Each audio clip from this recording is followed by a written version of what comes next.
to Project Freedom Radio, ProjectFreedom.ws. I'm Howard Nema of We Are Change Connecticut, and we'll be getting started in just a moment. I want to give a thanks out to Bobby K for helping us get the truth out on Project Freedom Radio while informedradio.com servers are down. God bless you. We Are Change, exposing the collectivist global elite's Malthusian quest for a new world order. A one-world dictatorial government where all aspects of human life are under their control. Truth Talk Radio, where news the mainstream media ignores is the top story and your voice is heard. We Are Change Connecticut, Saturdays 5 to 8 p.m. Eastern Standard Time on truthbroadcastnetwork.com. Audio simulcast on Project Freedom Radio, ProjectFreedom.ws, and informedradio.com. That's the letter N, F-O-R-M-D, radio.com.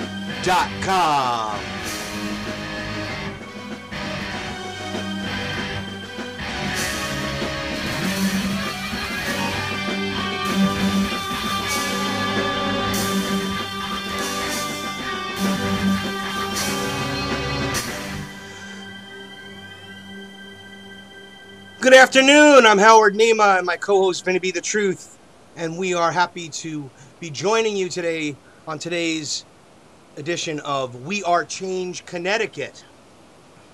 Vinny, how are you doing today? I'm doing good. All right. Excited for today's show. Very excited. We've got a lot of really good stuff going on here today. We have some very interesting information. I'm just going to start briefly because I don't want to take up too much time with the We Are Change Connecticut business front. Today we are going to be talking about various subjects, and we have two great guests. First we have Ralph Ellis, author of Jesus, Last of the Great Pharoahs, Eden in Egypt, King Jesus from Kam, Egypt to Camelot, King Jesus of Judea, was King Arthur of England, and many, many more incredible books.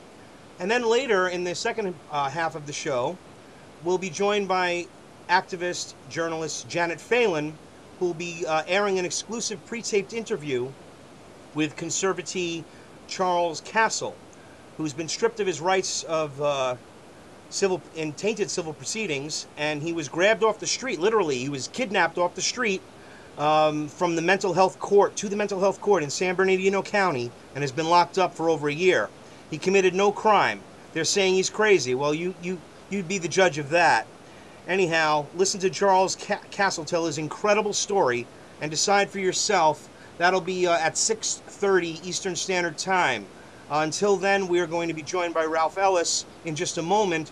But first, some business of We Are Change Connecticut. I just want to again give a shout out to the chapters. We're resuming our meetings the second and fourth week of the month on Saturdays at 10:30 a.m. in the Waterbury chapter, meeting at 267 Grant Street in Waterbury, Silas Bronson Library. And the Wallingford chapter also meets at the Dunkin' Donuts on North Colony Road, 694 North Colony Road in Wallingford, Connecticut.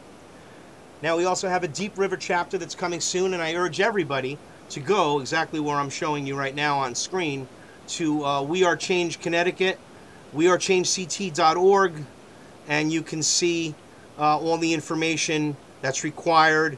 It talks about this show and the other broadcasters and people I have to thank, like Harry Link at truthbroadcastnetwork.com, who gets this out. The other thing is this video called Operation Terror, which is being released on 9/11. A very interesting piece. It's about there's a little promo for it. It's about 2 minutes long. And I think it's really interesting that I show it. It's the trailer for Operation Terror. Now, this is a fictional account of what could have happened on 9/11, or what would be looked at that way. Here we go. Everybody can listen to this for a moment.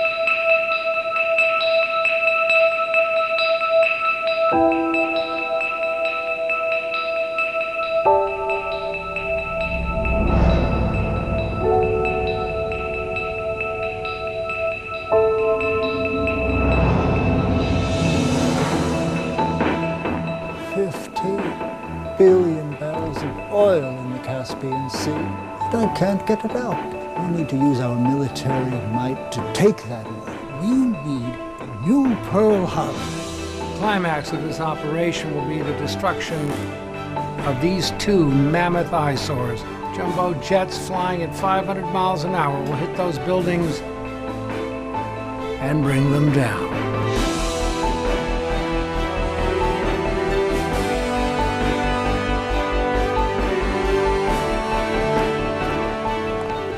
We are going to make the destruction of the Twin Towers by terrorists look as genuine as possible. We are going to develop a highly unconventional weapon. We've developed a weapon that cannot be used against any of our enemies. I don't know what we're going to use it for. There's something I've been meaning to ask you. Where would these planes be used? Get those goddamn planes down now!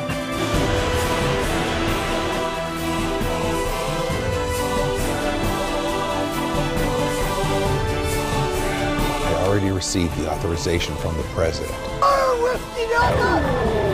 You had better get control over there. This whole operation could get fucked up. How accurate can we make these planes?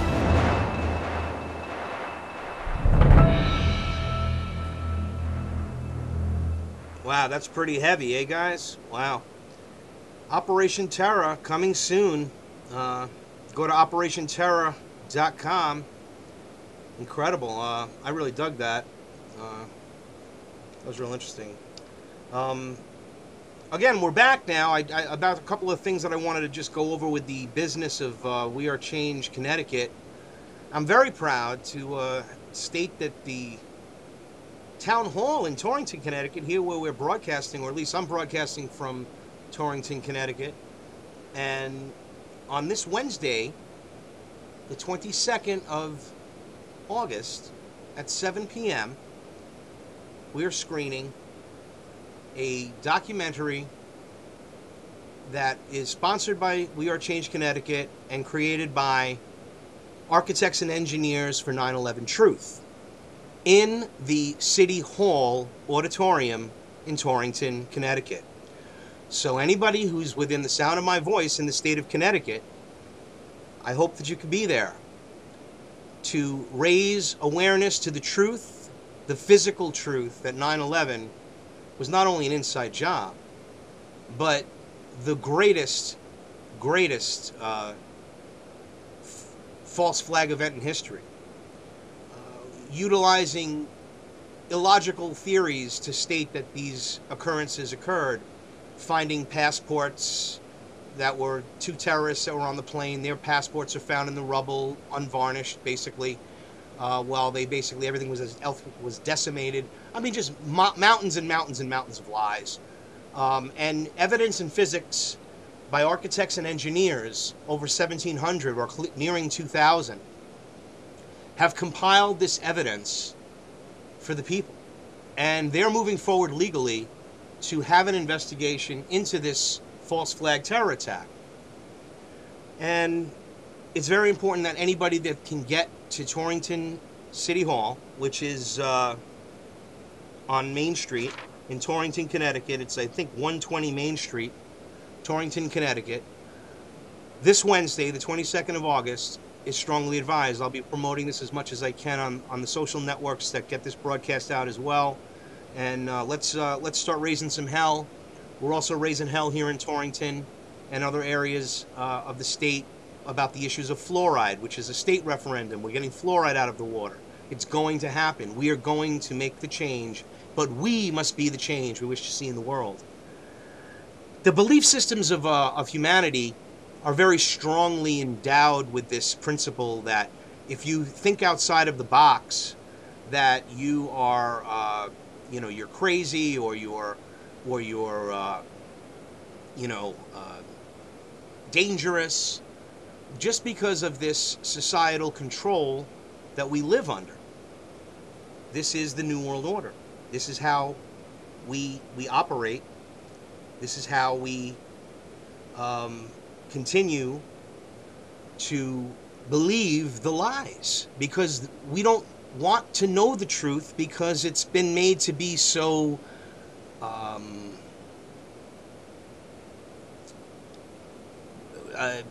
ridiculous. People do not want to accept something that could be outrageous or different than the normal things or the normal ideologies. And then you have the splits and divisions between the governments, between the religions, and of course between the races. Now, there's much talk about religion, there's much talk about God and Jesus, and this entire connection to the end times, Revelation, the New World Order. And it is a big cog in the wheel. And tonight we are very, very privileged to be joined by Ralph Ellis. And I don't want to steal Vinny Bdatruth's fanfare, because he's the reason why Ralph Ellis is here. And I'm very happy to have you, Ralph. And Vinny, please take over the broadcast and continue explaining about the works and of Ralph Ellis and some of the information that we'll be talking about tonight. All right. Can you hear me good, Howard? I hear you great, buddy. Okay. And Ralph, are you there? Yeah, I'm with you here, Vinny. Thanks. And it's very nice to be with you on the show. Yes. Very excited. I'm a very open-minded person, and I'd like to listen to all sides of everything before I have made up a decision. Now, after I talked to you on Monday, I, started promoting and telling people, and right away controversy, and a woman, Jan Johnson, a friend of mine, she said she'll never listen to me again, deleted me. I'm sure you throughout the years are used to controversy. So before we even get into the controversial issues, I'd like maybe for people who never heard about you to maybe talk about, how this all happened, how you were raised. Like me, I made confirmation. I was baptized, confirmation. I did it all. My mom was Catholic, and then I was also raised by my father, who believes in evolution and atheist. So I kind of had to hear all types of sides growing up, and I've always had my own views, never really believing in either side the way it was told. So I just wanted, if you could maybe take some time to tell the people, something about you, like the way you were raised, and some of your beliefs. Yeah, sure.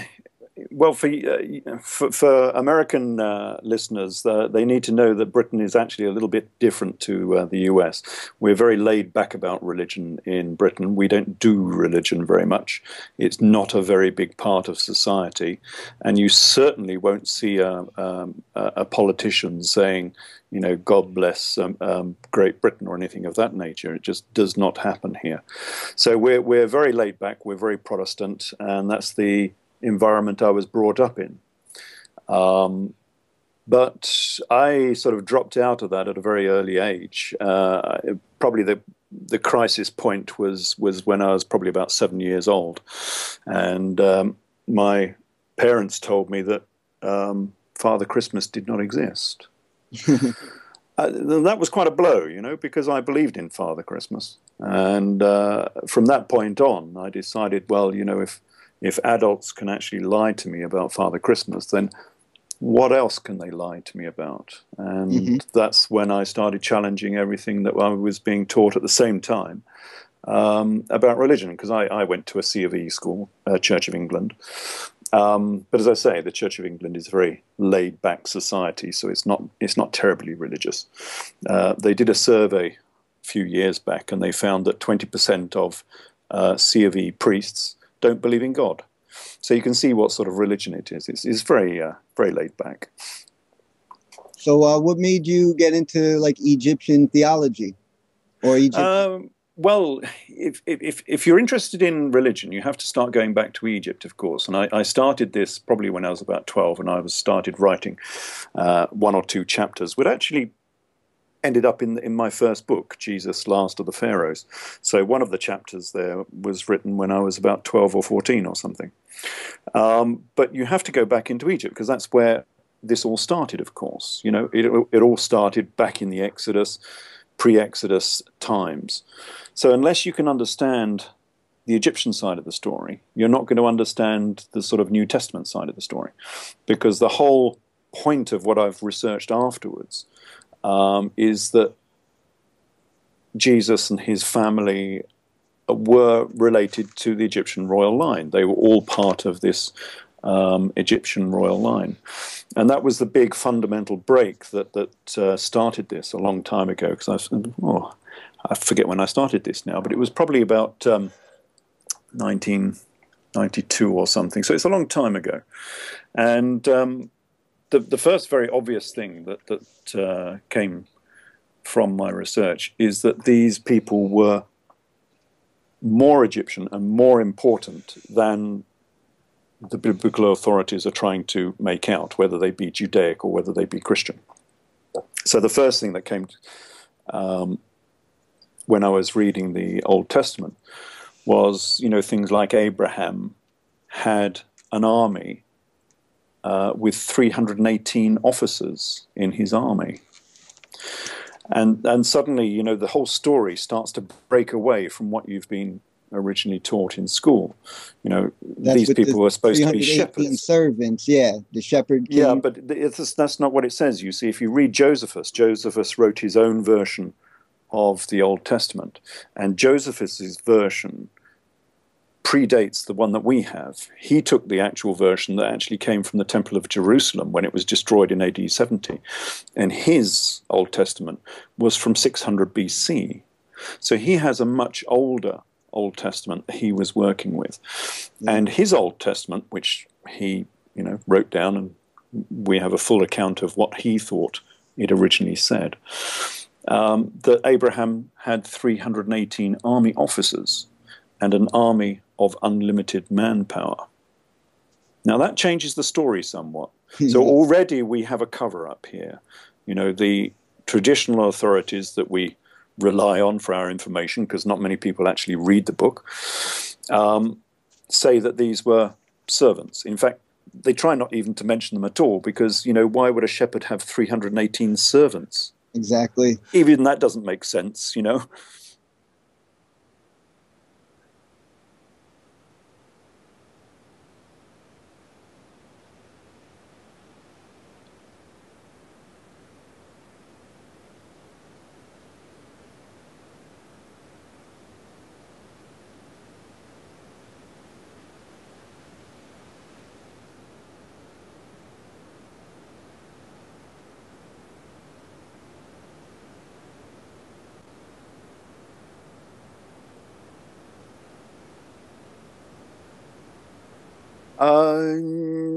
Sort of.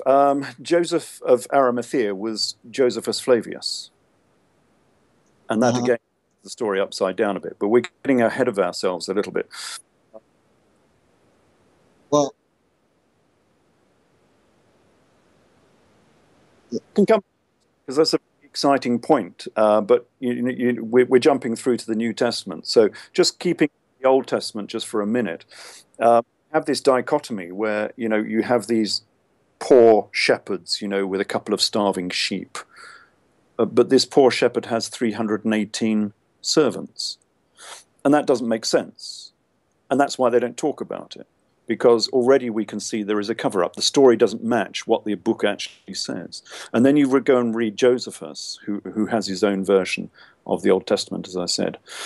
And he says that these were actually 318 army officers and an army of unlimited manpower. So now you have a new story, and now you've got to decipher what this story is, where it came from. So, and the story is that you have a shepherd who was very powerful, who had a mighty army. And this was, we're talking about sort of, 1600 BC, something of this nature. So who is the shepherd who has an army of unlimited manpower? And there was only one shepherd in that era who had such a large army, and that was the Hyksos pharaohs of Egypt. And the Hyksos pharaohs were known as the shepherd kings. And this is where the translation of shepherd comes from within the Old Testament. They weren't talking about shepherds, they were talking about shepherd kings. And why were they talking about shepherd kings? Because this has nothing to do with sheep. It's, again, that's another layer of deceit that's been put on top of it. It's nothing to do with sheep. It's all to do with astrology, of course. because in the 17th century BC, 16th century BC, something like that, about 1750 BC, the processional constellation of Taurus turned into Aries. The bull turned into the ram. And that is why all of the monarchs from that time onwards identified themselves with sheep. So the biblical patriarchs were called shepherds. The Hyksos pharaohs were called shepherds. And if you look at all of the coinage of Alexander the Great, he always wore the two horns of the ram, as did most of the Ptolemaic pharaohs of Egypt, the Greek pharaohs of Egypt. They all wore the two horns of the ram. Why did they do so? Because they were following the astrological constellation of Aries, the ram. So the original religion, which Judaism came from and Christianity came from, was all astrological.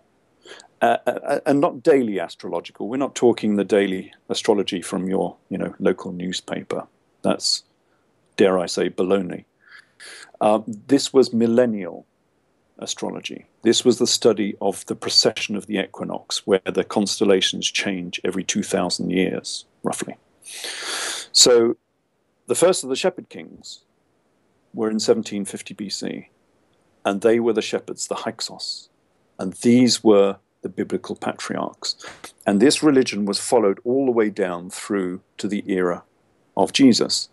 And we know this was part of Jesus' belief system because he was born as a Lamb of God, of course. He was born under Aries.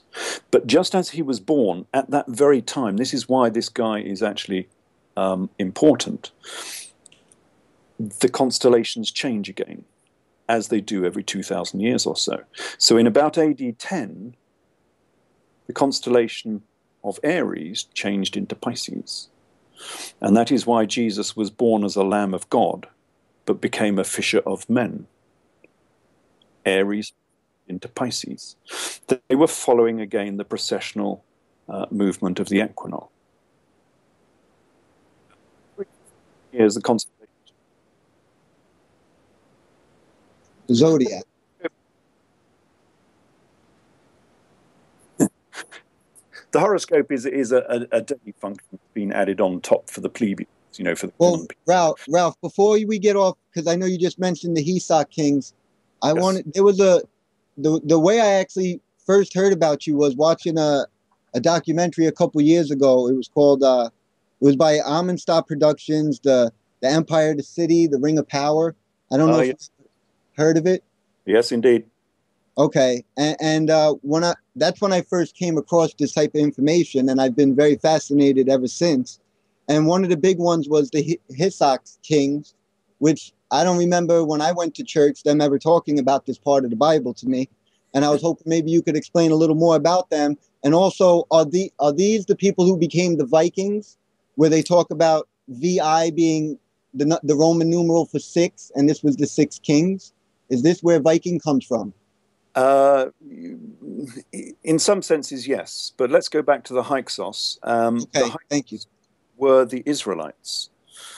And we know that they were the Israelites, they were the Hebrews, because they had an exodus. And, okay, let me read you a few things from the Hyksos exodus. This is a real part of Egyptian history, yes? This comes from the history books. This is nothing to do with religion, yes. Supposedly. Okay, so here's the Hyksos pharaohs. They were known as shepherds. They wore earrings and curly side locks of hair.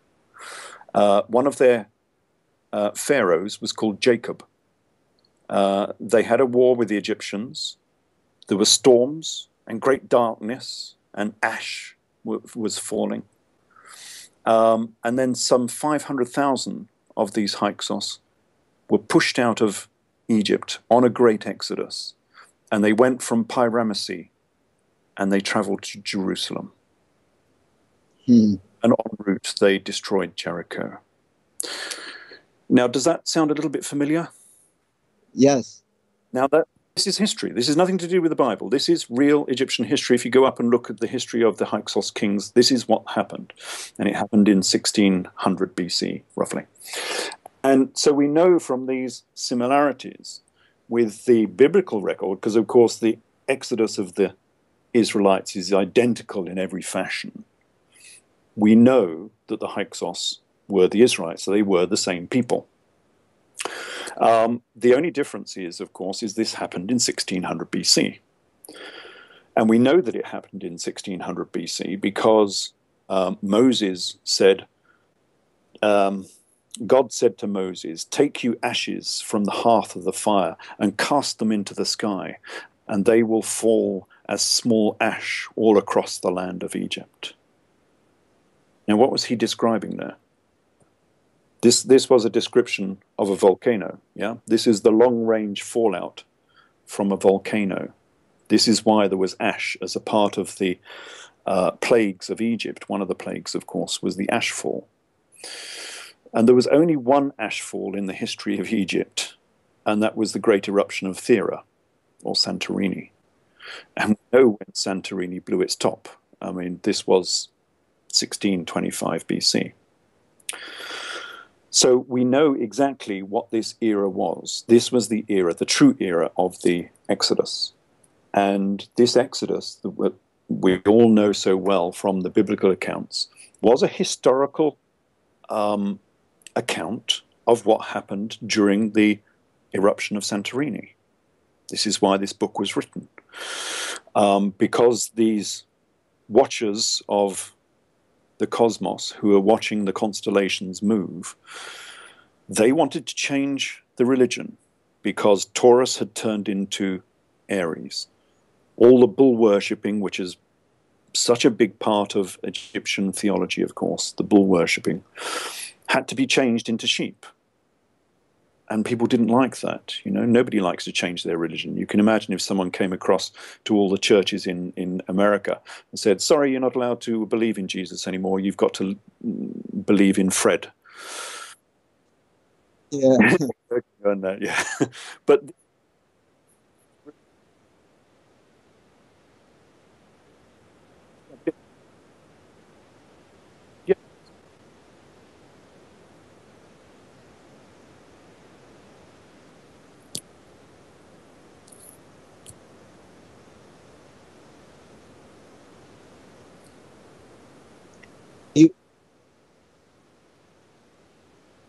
yeah, and he talked about there was 2 migrations. He talked about Egypt. Yeah. And Jonathan Gray will be on September 1st. We'll be coming on again.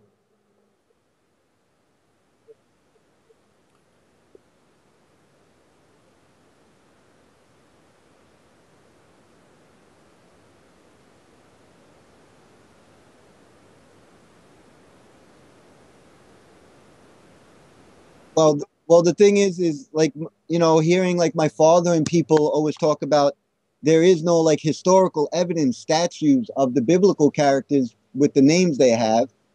But I think Ralph Ellis and a few others start talking about, if you look at Egyptian, the pharaohs, their names are kind of hidden. Isn't that sort of what it is, Ralph? That's exactly the case. And this is one of the basic fundamental parts of our religion, is they don't want you to know the real history. That is why when you look at all of these characters, they cannot, well, so they say, they cannot be found in the historical record. And you have to ask yourself, why is this? It's, you know, if you read the Bible, it's if the whole of the Bible happened on Mars, because not one of these characters can be found in the historical record. How can you have this, such a famous book, such a well-known book, such a well-documented book, where none of the characters can be found in the historical record? And that's just simply not possible. I never did believe that.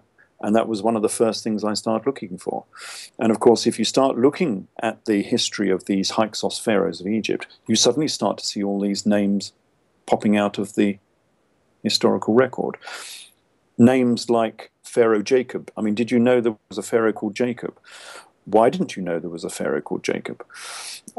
Because they don't want you to know there's a correlation between the real history and the biblical history. They try to separate the two all the time because they know that if you find out the real history, you'll find out that the truth is not the truth that they have given you. They have given you a fairy story of the real truth. It's all real.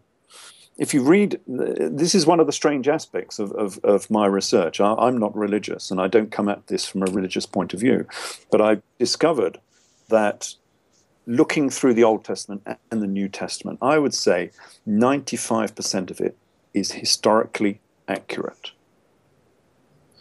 So instead of being this fairy story that you cannot connect with history, it is a real history that actually happened. It's just that you have to understand how it happened and when it happened and who these characters were. So when we're talking about Jacob, we're talking about Pharaoh Jacob, Pharaoh Yakubah. When we're talking about Abraham, we're talking about Mamabra. He was a pharaoh, a Hyksos pharaoh. All of these characters can be found in the historical record. But, of course, it changes the story. And this is why they don't want you to know the real history, because these people were not poor shepherds with a few starving sheep. These were pharaohs. These were the most important, most powerful people in the world at that time. And that changes the story. Yes. To me, it doesn't change the story. You know, to me, it doesn't really matter if these guys were pharaohs or poor, starving shepherds. Yeah, to me, that really is not the essential point. I'm sort of looking at this from the historical perspective, and I found these characters, and that's great to me. I don't see why people get so upset about Jacob being a pharaoh and not a... Why do they want their most important heroes to be poor and starving? I don't understand this idea. Same with Jesus. You know, Jesus has to be a carpenter. He can't be someone important. He's got to be an artisan. Why? Because he wasn't. He was a king. This is why they put a message on his, a big notice in 3 languages on the top of his cross saying, he is the king of the Jews. Nothing to do with carpentry. He was a king. This is why they called him Christ. Christ means king, the anointed one. It doesn't mean carpenter. And the name carpenter doesn't mean carpenter either. Watch Truth Talk News Monday to Thursday, 9 p.m. Eastern Standard Time on Truth Broadcast Network.com. Which is another word for a mason. So Jesus was a mason. Yeah, it's incredible. Yeah, I was waiting to get into this stuff. I'm very fascinated with the Masons. I'm always talking about them, and I was trying to let you go and pace it, but bringing up Jesus as a Mason, can you talk a little bit about like the Hiram Abiff and a little bit about the Masons? And also, I seen you once say that in the Great Pyramids that there used to be a checkerboard floor in there. So if you could talk about that. Was outside the pyramid. It was the bottom of the pyramid. This is a part of the correlation between Egypt and the Old Testament story, because as a part of the Old Testament story, you have this story about the great sacred mountain of the Jews. Now, you've got to bear in mind, of course, these Jews were actually Hyksos pharaohs, so that changes the story a little bit. But they had a sacred mountain, and they lost it. How do you lose your most famous sacred mountain? Doesn't make sense, really, does it? Because the Jews record everything. I mean, the most assiduous record keepers in the history of mankind. You know, their books go back for 3,000-4,000 years, and yet they lost their sacred mountain. Well, they didn't lose it at all. If you look at the history of Mount Sinai, it was the largest mountain in the region. It was sharp and difficult to climb. It had a cave inside it, and it had a pavement at the bottom of the mountain, which was polished black and looked like the night sky, quite possibly black and white, because the white would be the stars, of course. Mm-hmm. So what was Mount Sinai? Well, it's quite obvious. You know, these were pharaohs of Egypt, and they were being pushed out of Egypt. Mount Sinai was the Great Pyramid of Giza, because the Great Pyramid is the tallest mountain in the region. It is sharp and difficult to climb. It does have a cave inside it, where God was, where Moses went and conversed with God. And of all of those points, perhaps the most crucial is it has, exactly as the Old Testament describes, it has a black basalt pavement on the eastern side of the Great Pyramid. And if you look at the history of that black basalt pavement, it was quite possibly a checkerboard. And the reason it was a checkerboard is because it was a Masonic checkerboard. You know, every floor of every Mason, of every lodge is a black and white checkerboard. And the black and white checkerboard was representative of the heavens above, you know, the black and of the sky and the white of the stars. So, yeah, this was the Great Pyramid was the original temple of masonry, long before the Temple of Solomon obviously became the Temple of Masonry. The Temple of Solomon was only built as a replacement Masonic temple because the original one was not accessible anymore. By that time, they'd been pushed out of Egypt, and they were probably in the Nile Delta at the time. And so the Temple of Solomon was probably built in the Nile Delta. It probably wasn't built in Jerusalem at all. It was probably built in the Nile Delta. But yes, all of this comes back to Masonry as being a very ancient cult, a very ancient creed. And what we're going to talk about there, we're going to talk about Hiram and Biff, weren't we? And yeah. And also I'll mention to the listeners, I always bring this up. I mean, you got the Queen of England, you got the Pope comes out at the Vatican, you got the President in Washington, D.C. They come out to Egyptian obelisk, right? Yes. And on the back of our money, we got, you know, the Egyptian pyramid. You know, why is all of this? It's all the Masons, isn't it? Masonry is Egyptian theology, isn't it? It is descended from Egyptian theology. That's why the first great temple of Masonry was always the Great Pyramid. That's where it sprang from, and it's still an undercurrent of theology even today. And Jesus himself was a Mason, of course. That's why if you look at the raising of Lazarus. And what about his age of 33, right? Yeah, that's right. Because he wasn't 33 when he died, of course, at all. He was actually very old. He was probably about 90 years old when he died. But yeah, the raising of Lazarus is 90 years old? Yeah, he died in AD 98, according to Bishop Irenaeus of Lyon. About AD 98, something of that nature, was when he died. But this is because he actually died in England. He was in prison in England. He was imprisoned. So, yeah, the story of Jesus is probably the biggest cover-up there has been within the Old Testament. So the Old Testament cover-up was substantial, but everything remains the same. So these people, instead of being just shepherds, they are shepherd kings, and all of the patriarchs were kings. That's why when we come down to the united monarchy of King David and King Solomon, again they are kings. They are powerful people. And again, I changed that story to say they were actually kings of Egypt and Judea. So they weren't just Judean kings. These were kings of the 21st dynasty who were based in the Nile Delta. I'm still trying to get over the 90, Jesus being 98 years old. Yeah, well, because he was, the New Testament has been distorted greatly. You've got to remember, and again, this is something Christians will not address, but it's well known by theologians, is that Christianity has nothing to do with Jesus. Yeah? Jesus was not a Christian. He was a Nazarene. He was a Nazarene Jew.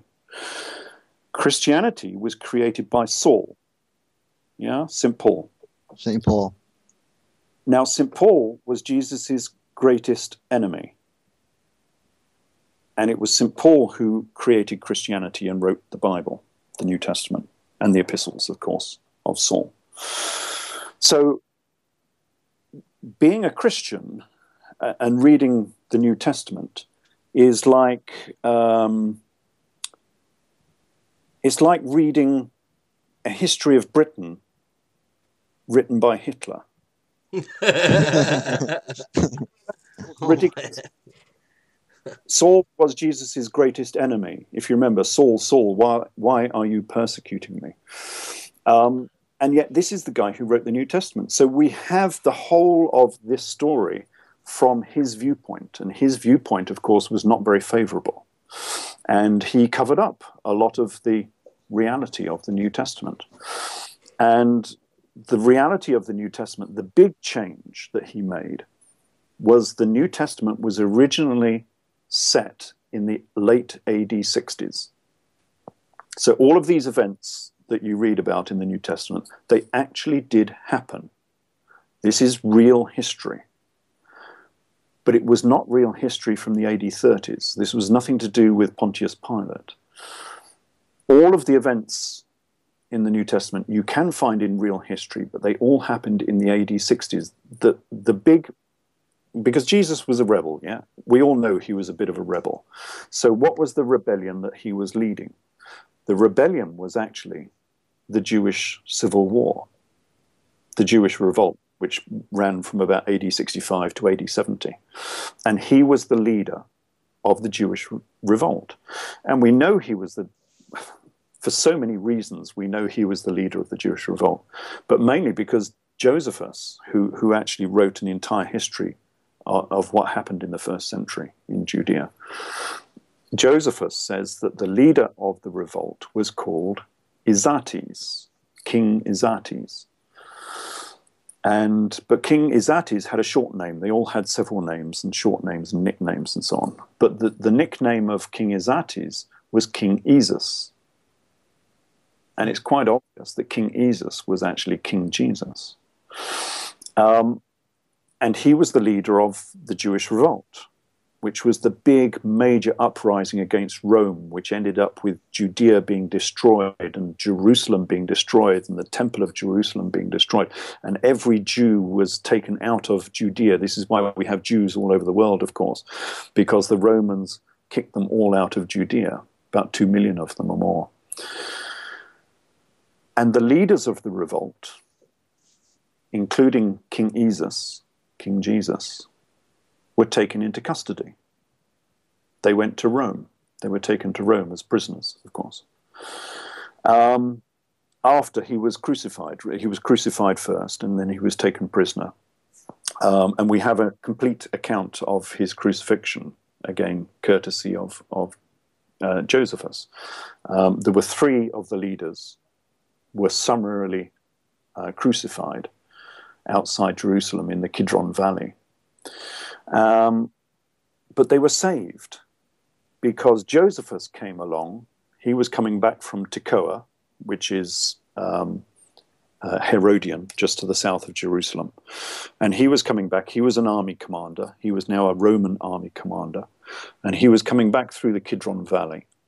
And he saw these 3 leaders of the revolt being crucified. So he went to the governor, who happened to be Titus at the time, and he pleaded for them to be taken down from the cross. And they were. 2 of them died, and 1 survived. Familiar story? The interesting thing is the guy who actually did this was called Josephus. Josephus of Arimathea. So the crucifixion story was correct, but the person who actually took them down from the cross, the leaders of the revolt, which included King Esus, who was taken down from the cross, was Josephus Flavius of Arimathea. And that puts a different spin on it, because Josephus, as Josephus Flavius, was actually Jesus's enemy. He was his primary enemy. He was related to them. These guys were related. But this was a civil war, of course. And as Jesus says, during civil wars, people take sides. Civil wars are not clean, nice wars. They're dirty, horrible little wars. And Jesus actually himself predicted that this is exactly what would happen. This is a quote from Matthew, and Jesus says, "Think not that I come to send peace on earth. I came not to send peace, but a sword. For I have come to set man against variance against his father, and the daughter against her mother, and the daughter-in-law against her mother-in-law, and a man's foes shall be of his own household." This was Matthew 10:34. He was predicting a civil war, and this is what he got. You know, the Jewish revolt was a civil war, and a part of that division was within his own family. And he was obviously the leader of the revolt. And Saul, Josephus Flavius, was related. I'm not entirely sure how he was related, but he was quite closely related to Jesus. And he took the opposition side, and he joined the Romans and became a Roman commander. And it was Josephus Flavius who took Jesus down from the cross. So again, we can see that the whole of the New Testament story is correct, but you know, it's a different spin. You know, this is the 60s AD. Jesus being rescued by his enemy, not his friend. He's being taken to Rome, as it says in Josephus's accounts. But he was crucified at 98-something years old, and he lived? No. What was that? I'm getting confused. All right. In about AD 14, the Jewish revolt was AD 70, so he would have been about 55 years old at the time. 55. Wow. Okay. All right. That makes sense. All right. Wow. He didn't recover from that, but he was the only one who did recover. You know, out of the three. Out of the three. Interesting. Wow. And that's historically correct in all of the as far as these things that have happened. So yeah, it just correlates. Yes, it correlates very nicely. But the problem is then, where did he go to after that? And that's when you have to go to our theory and legend to find out what happened afterwards. So, of course, there was a complete radio blackout, as it were, of all information after that. All we know is he was taken to Rome. But at exactly the same time, Vespasian, who was the winner of this war, became emperor of Rome, and he built a new army camp in Britain called Fortress Diwa. And Fortress Diwa is a very, very strange place because nobody knows why it was built there. It was built in Chester, which was the furthest part of the empire at that time. I mean, we're talking real borderland here. And it was built, of course, as far from Judea as you could possibly get. You know, this was the opposite ends of the empire. But they built this fortress not to dominate a region, but it was hiding behind forests and marshlands, which you just don't do with a fortress. You know, a fortress is there to dominate a land. And this wasn't. This was hiding. And nobody knows why it was built there. But the clue as to why it was built is because it was a very strange fortress, because inside it, it had a temple, which no fortresses don't have temples inside them. And this fortress was this temple was a very strange one because it's unique in the whole of the Roman Empire. It is a temple dedicated to Pisces. It's based on the Vesica Piscis, the symbol of Pisces. So who would want a temple based on the symbol of Pisces? Well, who was the fisher of men? Who was the first of the fisher kings? You know, the Arthurian fisher kings? The fisher kings are the kings of Pisces. Who was the first king of Pisces? Well, it was Jesus was the first king of Pisces. That's the whole reason he was born as a lamb of God and became a fisher of men. He was the first king of Pisces. So the only person in this era, we're talking AD 70 here, AD 72, who would want a temple dedicated to Pisces, and not only to Pisces, but to the entire zodiac as well. It was divided up into 12 sections, so it's obviously dedicated to the zodiac, would be Jesus himself.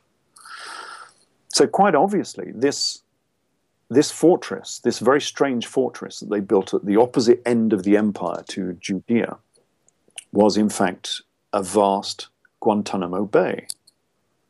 of the 1st century AD. Vespasian could not kill Jesus because he was too well known, he was too powerful, and more than that, his chief supporter was Queen Berenice of Judea, and Queen Berenice had just become his daughter-in-law. She had married his son Titus.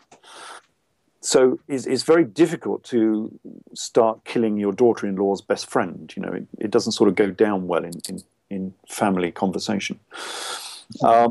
So what else to do with this guy? Well, quite obviously, much the same as we do in the modern era, and what we did after, you know, the Second World War with, you know, the leaders of Nazi Germany and so on.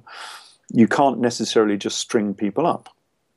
And so you create a big prison camp, and that's exactly what they did. They created a big prison camp, which was called Fortress Dewa, in Chester, in England, and that's where he lived out the rest of his life. So Jesus was incarcerated in Chester for 20 years or so, and he died in about 98. Yeah, so he would have been in the Chester prison for about 25 years or more. Now, is this the book you wrote, King Jesus? All this could be found in it? So we started with Jesus Last of the Pharaohs, and that was an overview of all of these problems and revisionary theology. Okay. And then we went through a series of books on the Old Testament, Tempest and Exodus, Eden in Egypt, and then Solomon, Pharaoh of Egypt, which I always think is one of my best books, but it doesn't sell very well. Nobody seems to be interested in Solomon very much. Well, I'll be getting that book. Yeah. It also finds, you know, it's quite interesting. It finds King Solomon's mind, which I've been down. In fact, many people have been down them, but they just don't know what they're going down. That's all. Again, it's interpretation. You've got to know what the book means before you find out where these places are. Right. And then I went on to the New Testament and went to Cleopatra to Christ, which was saying that Jesus was related to this royal line, of course. Yes, that was the first thing I seen by you. And yeah.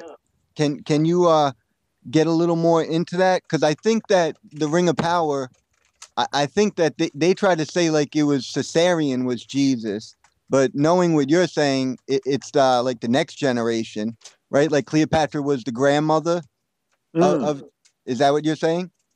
Yes, because the complex. Excuse me. It was a complex little history, but he had to be related to Egypt in some fashion, because these patriarchs were all Egyptian pharaohs. He had to be related to Egypt somehow, and we know he was related to Egypt because the New Testament calls him the Egyptian false prophet. And so does Josephus. And he went to Jesus went to Egypt for his education. That's why he went to Egypt. So he was connected to Egypt. And we know he was a king, so he must have been royal. That's why he was called the Christ and the Messiah, which both mean king. That's why King Saul, you know, from the Old Testament, was called the Messiah, because he was the king. Okay. So he had to be related somehow to the Egyptian royal line. And then there was this strange story I came across. It's a Victorian story based on real history from the books of Josephus. And it had never been printed. There was only one manuscript in the whole of the British Library. Had been written by this guy in the 1910, I think it was written, about the history of Theamusa, who I knew nothing about really at that time. So I looked up her history, and it just correlated so very nicely. So Theamusa was a princess who was given to the king of Parthia. But just looking at her history, she just has to be a daughter of Cleopatra VII, the famous queen of Egypt. So here we have a lost daughter, as it were, of Cleopatra VII. And she is given as a diplomatic bride by Octavian to Phraates IV, who was the king of Parthia at that time. as a diplomatic present to say, look, you know, we're ending hostilities, we're not attacking you, here's this present. And she's described as being a concubine, but she immediately becomes the chief wife, and her sons become the kings of Parthia. This is Persia. So she became very powerful very quickly. And then, of course, well, she killed her husband. She had her husband poisoned. And then she married her son, Phraates V, which is an Egyptian tradition, of course, especially with the Ptolemaic dynasty of Egypt. They were always poisoning each other and always marrying. Incest was rife amongst all of the kings of Egypt, of course. Well, to keep all the power in the bloodline, right? Absolutely. Keep the bloodline pure, which they were attempting to do. So she was kicked of Persia. And so she ran to the west and she went into Syria. And this was in about the beginning of the 1st century. This is about 4. So here we have the whole of the nativity, basically, from the New Testament. Here we have a royal family, because Jesus was a king, remember, who are wandering in Syria, probably without accommodation. Yeah, so they're probably in a stable. And there is a birth, obviously, for this royal family. And they are visited by the Magi. Now, who are the Magi? Well, the Magi are the Persian priesthood, the kingmakers of Persia. Now, why are the Persian priesthood interested in the birth of Jesus? Again, doesn't make sense, does it? No. But it does make sense if he was a prince of Persia. And this is what the character was, because she was the queen of Persia. Okay, she'd been kicked out of Persia, but she was still, you know, the Persian queen, and her son would have been a son of Phraates IV. He would have been a prince of Persia. And so, of course, the Magi would have been interested in the birth of this prince. So this is the entire nativity story in a nutshell. It shows how important this guy Jesus actually was, because he was related to Cleopatra VII. He was related to Julius Caesar. Well, what would you say? I know that there was that famous movie that everyone knows, the Dan Brown, Angels and Demons. I know there's the Secret Society Priory of Sion in France, where they talk about Mary Magdalene being Jesus's wife and them having kids. Can you talk a little bit about that? Yeah, well, the big secret is not that he was married. Of course he was married. It was, if he was a rabbi, he had to be married. It's part of being a rabbi. You cannot be a rabbi if you're not married.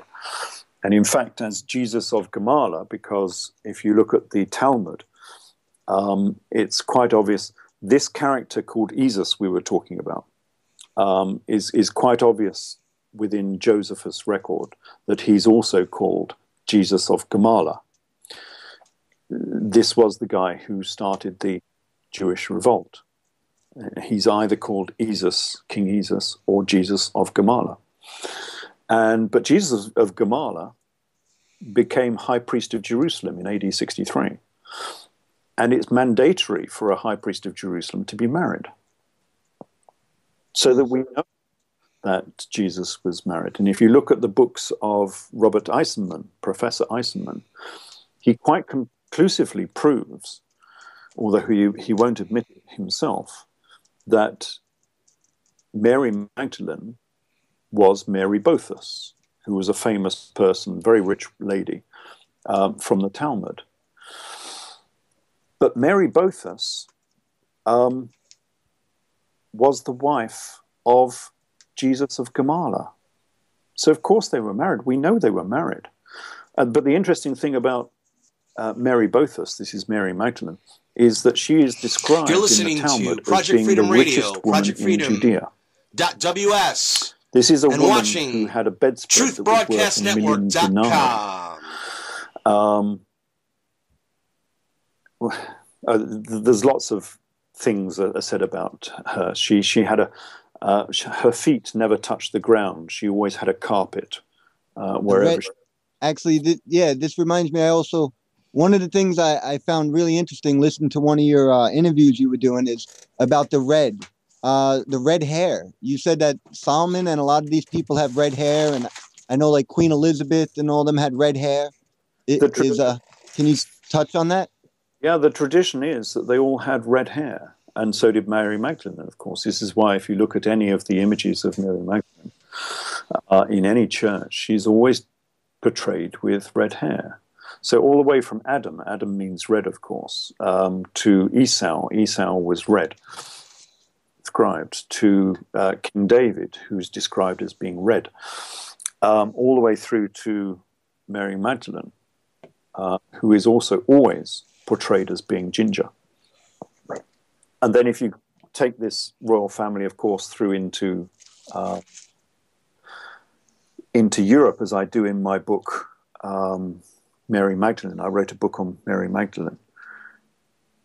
She appears to be linked with the Dutch royal line, which is the House of Orange. And the House of Orange is obviously orange. This is part of the reason they were called orange. But it wasn't just because of their red hair they were called orange. But orange means gold as well. Or means gold. So they were the golden royal family. And gold meaning gold, the money, of course, the metal, which is very rich and very regal. But also gold in terms of the sun. The sun being golden ball. And the golden ball is represented by an orange, of course. So if you have an orange, it is a symbol of the sun. So again, we come back to these people being the sun gods, or the sun monarchy. And they started the tradition of the princes of Orange, who are now the kings of Holland, of course. But they were related as well to the English royal line, William of England. You mean Queen Beatrice of the Netherlands and those folks, and Prince Philip? Or not Prince Philip, Prince Bernard, that bloodline? Yes, that bloodline. But the British bloodline was also ginger as well, of course. All the way from William the Conqueror, all the way through to Elizabeth I and beyond. William of Orange, of course, who was a king of England. They were all ginger, and probably all descended from Mary Magdalene. And yeah, of course, she was married to Jesus. But the big, which I didn't touch on just then, the big secret that they didn't want you to know, the reason why they deny that Jesus and Mary Magdalene were married, is not simply the marriage. The big secret is that she was Jesus' sister. That's right. Yep. That's what she didn't want you to know, that they had an incestuous marriage. So that's why they covered it up, because that became taboo, of course, within Christianity. And how can you have your chief commander and hero actually having an incestuous marriage? So they had to cover it up. And so the easiest way of covering it up is say, oh, no, of course he wasn't married. No. He was virginal, of course.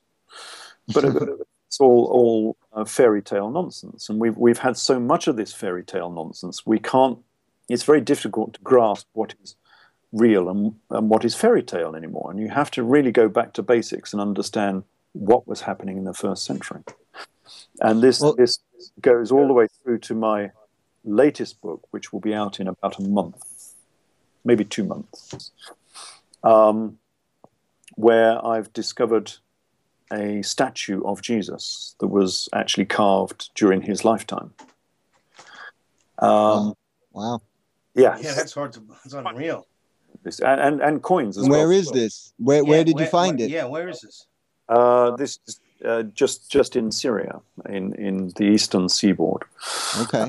To the east of the Jordan, and Jesus was a king, of course, so he would have had a kingdom. And the problem is how you've got to find out where his kingdom was and who this guy was. Because when I wrote King Jesus, which is my seminal book, which covers all of this information and really wraps it up into a really good story. I was going to say, and also, can you just tie in the King Arthur? That's very interesting, the King Arthur stuff. Yes, that's the book that has all the King Arthur bits in it, of course. But the problem with this book was it identifies Jesus as being Jesus of Gala, or this other guy that we touched on called King Jesus. King Jesus. Yeah, King Jesus. He from the books of Josephus. There's this guy called King Jesus, and this was the biblical Jesus. But the problem with this identification, but these guys are in the pages of Josephus Flavius's history. And so anyone who's highly religious, the churches or anything like that, they can dismiss it and say, well, that's just nonsense written by Josephus. That's not real history. And so the real task was to try and find who this King Jesus was in the historical record. And I've at last found who this guy was. So I've at last found his palace. I've found his statue. I've found coins with his image on it. So we have actual images of what Jesus looked like. And this makes a very interesting story because this is irrefutable. It's very difficult to refute these real images and real identification of who he was, because it changes the biblical story again back into what I said happened in the book King Jesus, because he was a king. He fomented the Jewish revolt, not as a means of taking over Judea. That was just a sideshow. This was not a revolt to take over Judea. The whole point of this revolt was to take over the throne of Rome. So Jesus wanted to become emperor of Rome. That was what the whole story of the New Testament is all about. Probably more than that, because he was of half Persian descent as well. So he was half Egyptian, a third perhaps. A third Egyptian, a third Roman, and a third Persian. He was the most connected prince in the whole of the world, and he could have taken over the entire, not only Roman Empire, but the Persian Empire as the most powerful monarch there's ever been. That was the goal. That's what it was all about. But it failed, of course, because the Jewish revolt failed.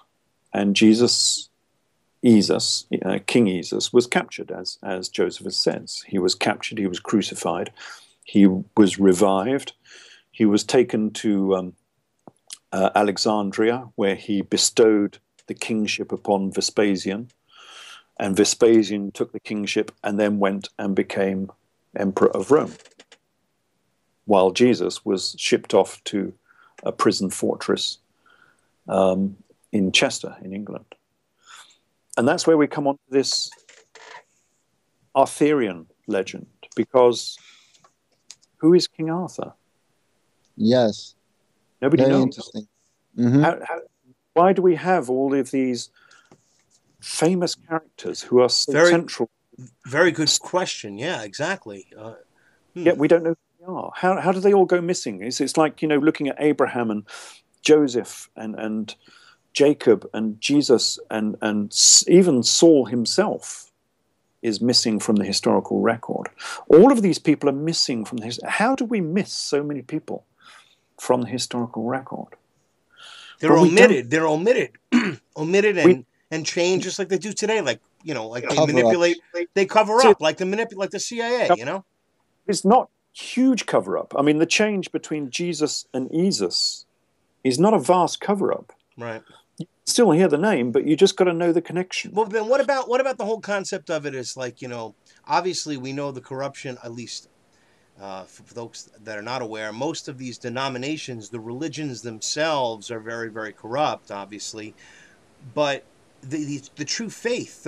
So what are they? Are they trying to fabricate a false reality to believe this thing while another true entity that is God or Jesus, if you want to call, or Christ, or whatever you want to call it, the energy, the force, whatever.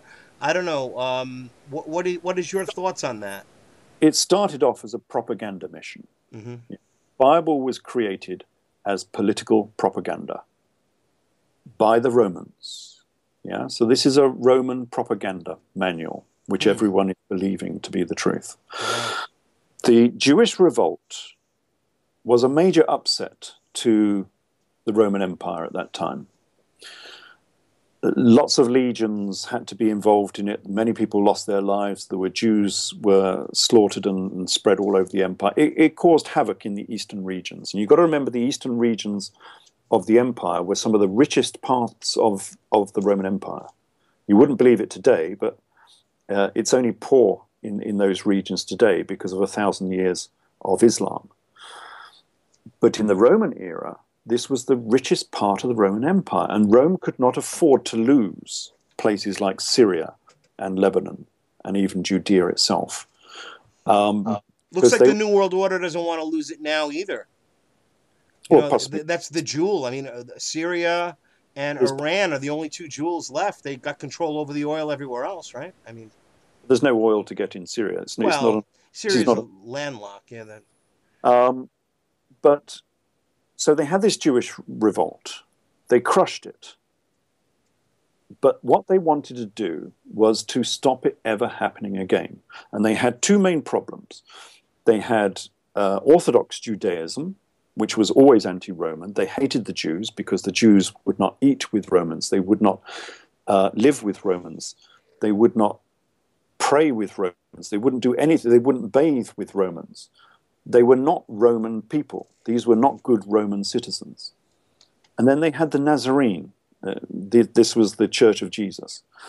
Jesus was a Nazarene, of course. He didn't come from Nazareth. That's all nonsense. He was a Nazarene. And they were they were the revolutionaries. So they had these two difficult elements within the Roman Empire who were not good Romans. And so what they wanted was a new form of Roman Judaism. I call it simple Judaism. Judaism for the Gentiles.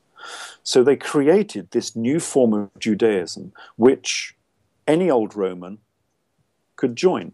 You didn't have to be a Jew to join it. Any old Roman could join it. And we call simple Judaism Christianity.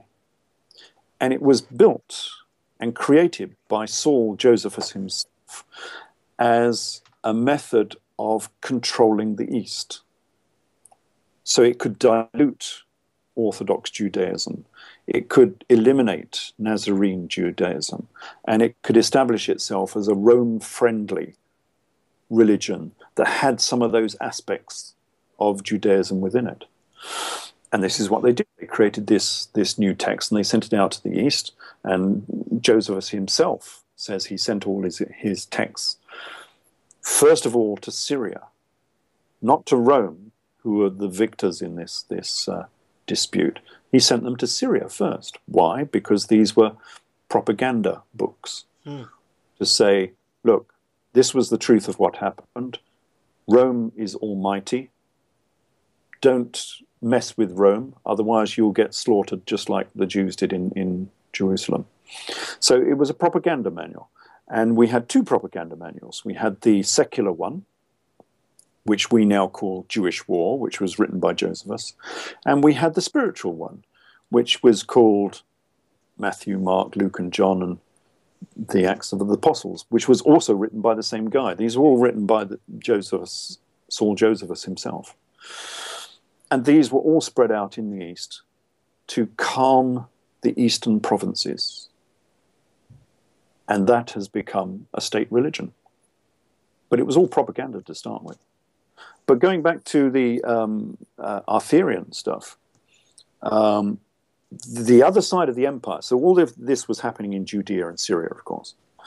The other side of the empire, you had a very lonely prison fortress, sitting all on its own, with the leaders of the revolt maybe up to 100, because there was a special area set aside for these separate people that could house about 100 people.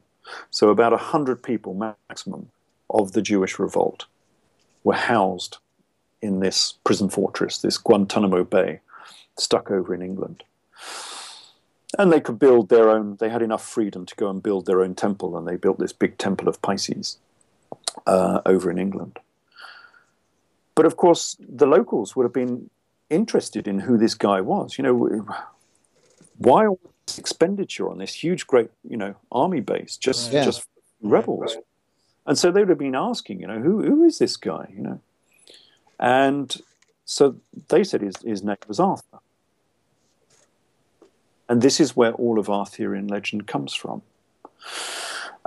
Because if you look into the Vulgate cycle, which is the great volume of Arthurian legend, it's not entirely sure that it's talking about the 6th century. If you read most of the Vulgate cycle, it starts out as a 1st century AD story. It starts out with Joseph. That's what I was wondering about. Like when they say that it took place, King Arthur was a little bit later. They try to make it, right? Yes, they make it later. But if you read the Vulgate cycle, it starts off in the 1st century AD. It starts off with interesting.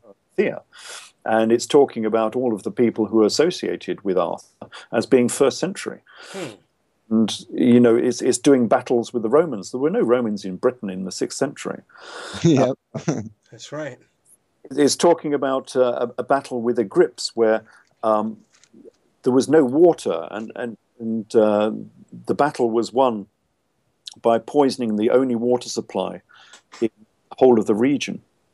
And you think, hold on a minute, this is not talking about Wales. You know, you have to uplift any old in Wales and water gushes out of it. You know, this is not a story about Wales. This is a story about the Middle East that has been transferred across to a northern European setting. And so King Agripps that was doing battle was quite obviously King Agrippa, who was the king of Judea.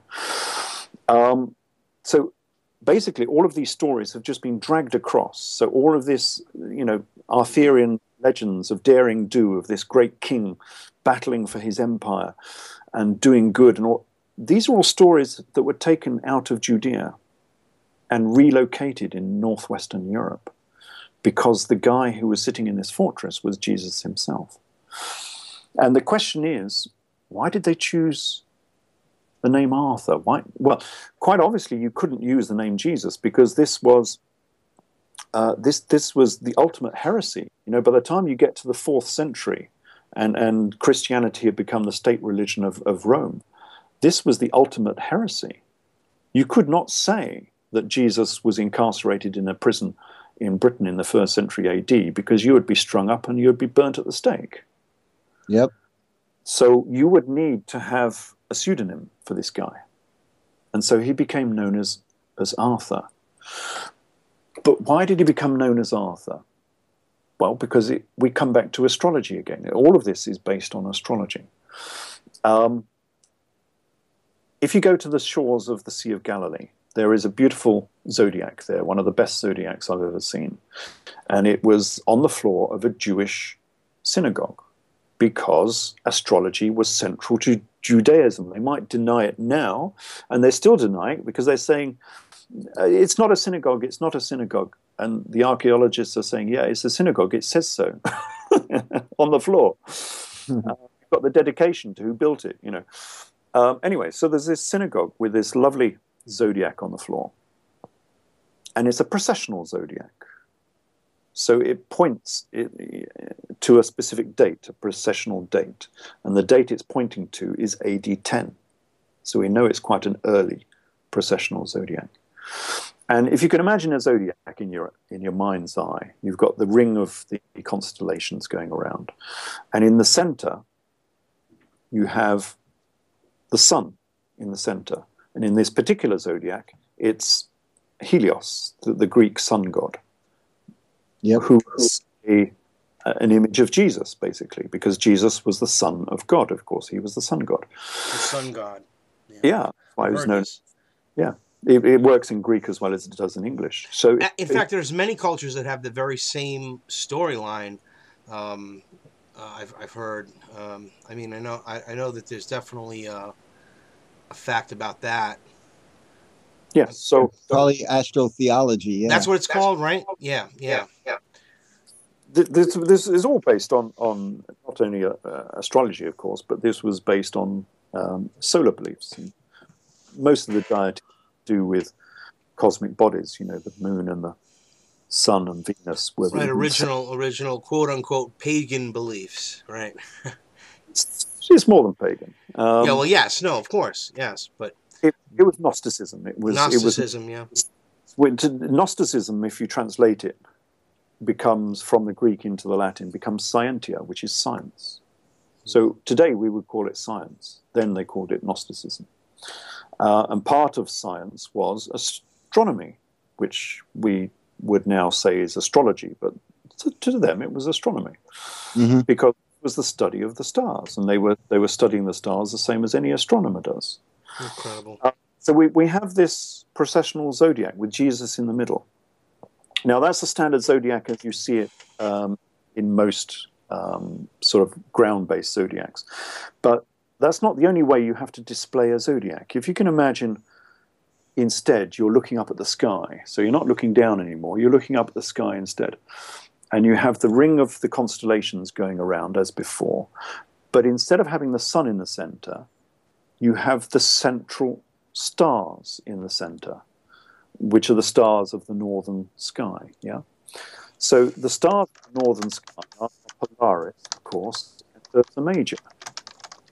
The star will be in the center of the planisphere. And what do we call Ursa Major? What is Ursa Major? Ursa Major is the Great Bear. And what's the name of the Great Bear? The Great Bear is called Arthur. Arturi. Wow. So in a normal zodiac, the central character is the sun god of Jesus. But in this particular zodiac, because they wanted to cover up his name, they couldn't use his standard name because that would give away who this guy was. And nobody wants to be strapped to a pole and burnt to death.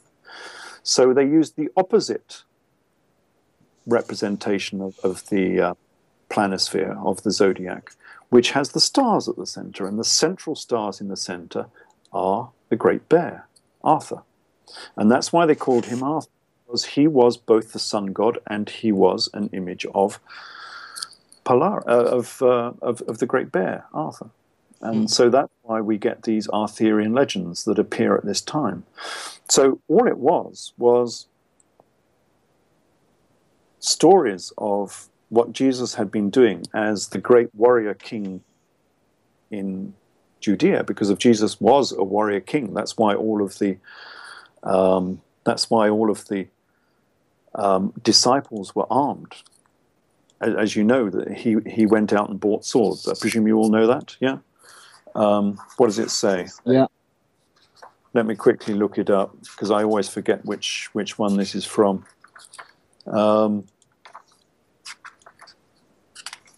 I'll find it in a minute. Yeah, here it is.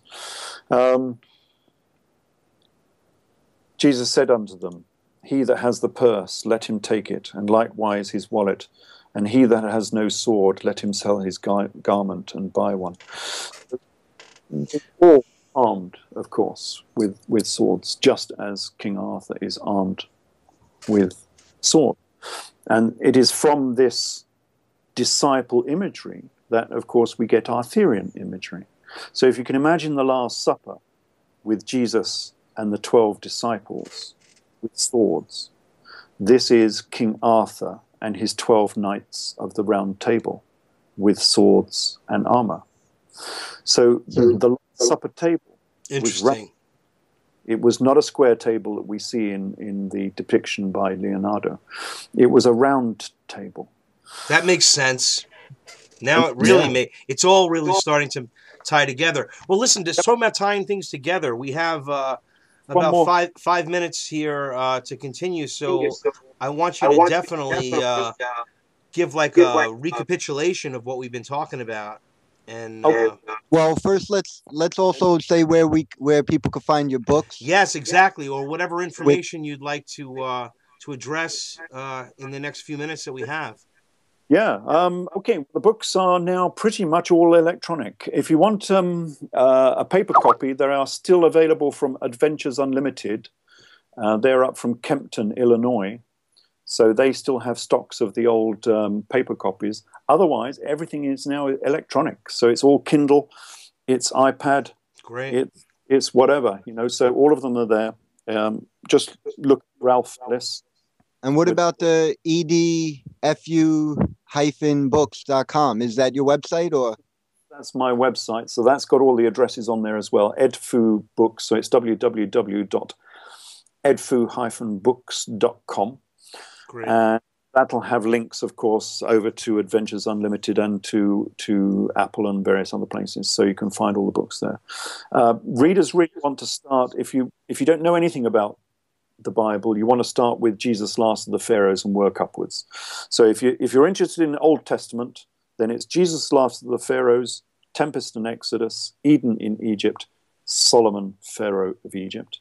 If you're interested in the New Testament, then you really want to go from Cleopatra to Christ, King Jesus, and then the new book, which will be out very shortly, which is Jesus, King of Somewhere. And that'll be in about 2 months, I think, something of that nature. Oh, great. Well, yeah, I mean, definitely very interesting to me, the subject. Definitely could, talk a lot more. Hopefully maybe in the future after your next book or something, we could come back and have you on again. Yeah, that would be good. That would be an interesting talk, yeah. Now, didn't you say something about, me and you mentioned in the email a little bit about the Illuminati? Are they going to have something to do with the new book? Yeah, they're in the new book a lot because this is part of the Illuminati strategy for getting the information out for the 2000th anniversary of Jesus' capture in AD 70. It's an ongoing project. The Illuminati, people are always, they seems to have a bad press. People get very upset about it. But you've got to remember, Illuminati were the people who started the Reformation. The whole of modern technology, the whole of our freedom of speech, all of Protestant Christianity came out of the Illuminati agitating against the Catholic Church. Yeah, they had to hide, right? Like you said, or they'd be burnt at the stake for speaking about science and stuff, right? This was a very high-risk strategy. And during the wars of religion, which is half of the reason why America was set up, of course, because of the wars of religion, millions of people died so that we could have those freedoms. And most of these wars were led by what we might call Illuminati, although they wouldn't necessarily say that themselves. These people, these Masonic societies, Illuminati societies that came together and said, we've had enough of the Catholic Church and we need to oppose their tyranny. And this was serious stuff. Germany lost a third of its population during the wars of religion. This was real serious stuff. This was stuff that killed hundreds of thousands of people. This is why we had those great population movements across Europe. This is why the Huguenots ended up in Britain and America and South Africa and God knows where. This is why Orange was destroyed. The city of Orange, where the Dutch came from, the city of Orange was destroyed completely. Every single Huguenot and Protestant was kicked out of the town.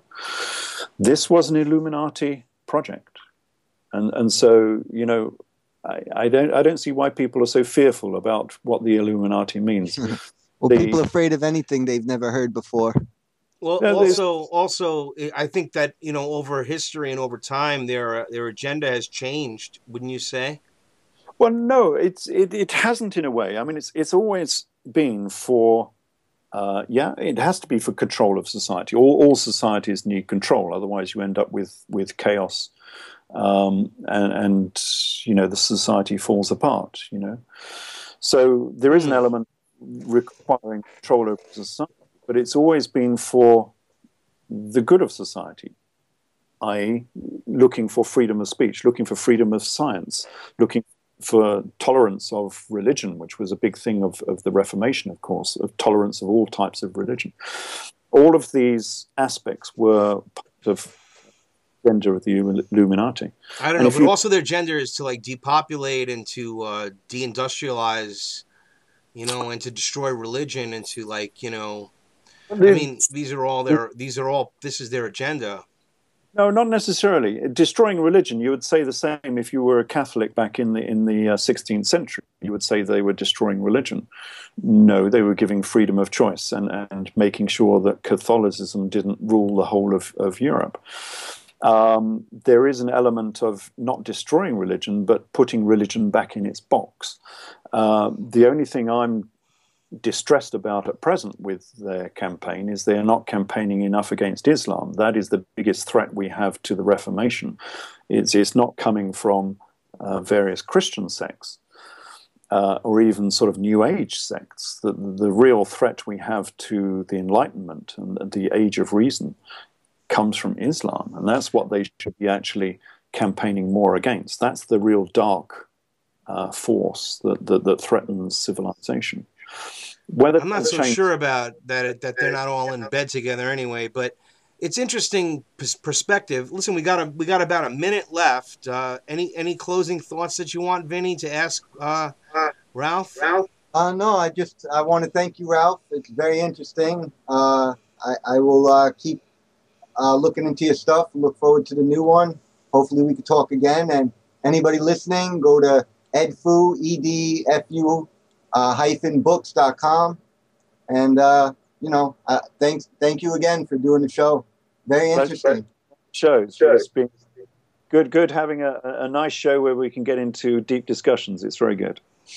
Well, we like to try to keep it open-minded, so it's certainly incredible information, again, to digest, things that I wasn't certainly aware of, and something to think about. I don't really agree with you about the Illuminati thing, but but I have the pleasure of having the right to disagree and you having the right to your opinion. And I think that we have a little bit of an issue there, but that's okay, man. Everyone's entitled to their point of view. You're listening to Project Freedom Radio, ProjectFreedom.ws. We can do another talk on that subject. And watching TruthBroadcastNetwork.com. It's an interesting topic. We'll definitely have to. That's part 2. Okay. Take care, guys. Thanks very much. You're very welcome. Okay, Vinny, how you doing out there?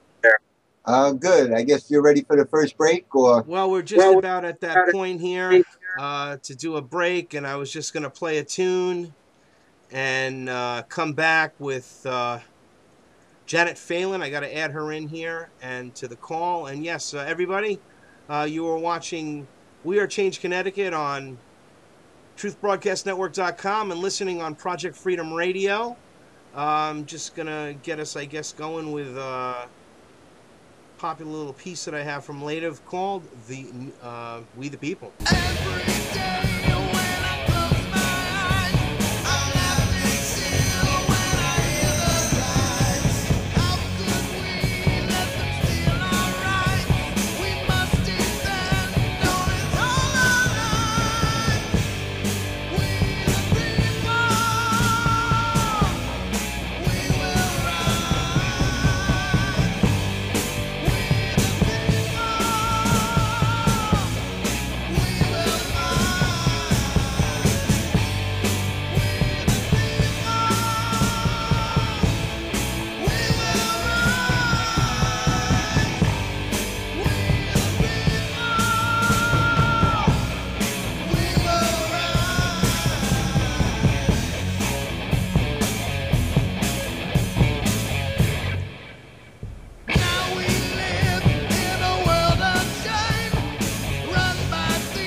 Okay, we're back here on We Are Change Connecticut. Just going to add Janet Phelan to the call and have her come into the broadcast. Just get her over here. Sure, she's anxiously awaiting.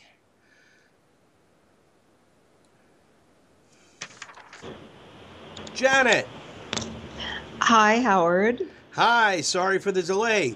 You're with myself and Vinny Bdatruth here on truthbroadcastnetwork.com and also Project Freedom Radio with We Are Change Connecticut. Welcome. Thank you. Okay. Thank you very much. Excellent.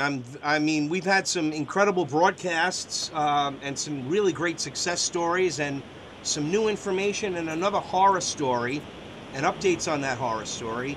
And for those that are not aware or unfamiliar, Janet is an activist, an investigative journalist, reporter. Oh goodness, long list of credits. Posts a lot of stuff in the Activist Post. I read her articles on air all the time here on, well, also on Truth Talk News. So we now have the situation with Charles Castle, but I'd like to talk a little bit about Dr. Fetgather and what happened to him and how we succeeded in blocking the tyranny. Because again, today we talked about a little bit earlier about how we are making progresses. So I want to exemplify your work, and it's just amazing what you did to bring attention to this subject. So Dr. Fetgather was he's a psychologist who has a mentally challenged son that's under a conservatorship that was basically being, he was kidnapped from his own child, not able to see his child, many tyrannies, and they took his license away to practice medicine. They took his license away, right? To practice psychology. Yeah. I'm sorry, yeah. That's right. State Psychology Board revoked his license. It was the whole progress of events was very peculiar, but it appeared to have been directly tied to his mounting activism in terms of advocacy for his disabled son. And and so the State Department of Consumer Affairs, where the State Psychology Licensing Board is housed, launched an investigation of Dr. Fetgather. They had no consumer complaints about Dr. Fetgather, and that's the whole purpose of the Psychology Board, is to investigate consumer complaints. They didn't have any. So apparently they had a couple of disgruntled former employees of Dr. Fetgather, so they took those disgruntled former employees and went with those and used those complaints to crucify Dr. Fetgather. He had no opportunity to present. In the administrative law hearings, which determined the fate of his license, he was given no opportunity to present any evidence. The court remanded him into a psychiatric evaluation. He very wisely refused. And based on that, they took away his license. So, yeah, talk about a railroad, huh? Unbelievable. So at the point that Dr. Fetgather and I did your show, he had just had his license revoked, and he had a hearing pending for a stay on the revocation in Sacramento Superior Court. And there was a bit that went on behind the scenes about this, which I have not really reported, but let us just say that the judge granted Dr. Fetgather a stay, which means he can work. He's allowed now, to work in his chosen profession. And there has been a writ filed, and we're hoping that when the writ comes to hearing, which would probably be in about 6 months, I think, that the whole thing is going to get thrown out. The whole thing about, the revocation of the license, they hit him with a, $15,000 fine to pay them for investigating him, with no consumer complaints. I mean, the whole thing is Kafkaesque. But I'll say, I don't want to go into a lot of detail right now about the kind of behind the scenes stuff, but I want to say this about it. I sort of generically, I've been doing a lot of research on judges lately, particularly judges' financial affairs. And in California, we have an entity called the Fair Political Practices Commission. And every year, the judges are mandated to turn in what you call Form 700s, which is financial disclosures. And after pulling up the judge in Sacramento, the one who gave Dr. Fetgathers his stay, after pulling up that particular judge's Form 700s and doing a little bit of research, I became concerned that the judge had perjured himself, because you have to sign those Form 700s under penalty of perjury. So I contacted the presiding judge about this. There was a little bit of back and forth, Don't want to go into a lot of detail right now for reasons that should be obvious, but we were all very gratified that the judge strode into court that day and just did the right thing. And we hope that that all our ongoing investigations of judges are going to produce the same kinds of results. Fantastic. Well, listen. Also, I wanted to introduce you to Vinny. Vinny is my partner in We Are Change Connecticut and Informed Radio. We own informedradio.com, and our servers will be up and running again soon together. And thanks again to Bobby K at Project Freedom Radio getting us out. This broadcast also reaches 55 other networks on TalkStream Live, so it really is an important broadcast. And I know you promoted it well, and we have. You've never actually been introduced to Vinny. Vinny, this is Janet. How you doing, Janet? Yeah. Hi, Vinny. I just been finding out about you and the story now. I was gone for a little while, but I'm finding out now. Well, welcome back. Nice to meet you. Nice to meet you. Okay, and now we have to talk about. Janet has brought to my attention. Well, I knew about this before, and she had reported about it at least once on Truth Talk News. About Charles Castle, who was stripped of his rights in tainted civil proceedings. He was grabbed off the street by mental health officials and dragged into a court in San Bernardino and has been locked up for over a year. He committed no crime. And is this man a crazy victim? Is he crazy, or is he a victim of predatory conservatorship, unscrupulous legal system? I'm sorry, I was trying to read this from this cut. Looks like it's a little weird. But Janet, this guy, basically, what was his? How do they find him mentally irregular? Well, I wanted. Wow, they dragged him into a facility, right? And the facility found him mentally irregular, and then they slapped him with a conservatorship. But there's, quite a bit going on behind that. I want to say something initially about these mental health conservatorships, because they're a bit different than what they call probate conservatorships. Mental health conservatorships are like top secret. I can't find any information about Charlie Castle or any other mental health conservator. I can't find out any information on the court website. If you go to the San Bernardino County Court website, you can put in the name of somebody and pull up their whole docket and stuff, but not with Charlie Castle, because mental health conservatorships are top secret. Now, they have HIPAA laws, Health Information Privacy Act Protection. Yes. Yeah, and so they're saying for the benefit, of course, once again, of the alleged mentally irregular person. They won't be putting out any of this information. But as so many things tend to happen with HIPAA, what the concern is here is all they're doing is hiding their bad acts. And I want to say, first of all, that concerning the tainted legal proceedings, Charles Castle was represented by the same law firm that's representing the conservator. Now, it doesn't take a legal genius. Well, what's wrong with that? Yeah, what's wrong with that, Janet? What's wrong with that? Like, really?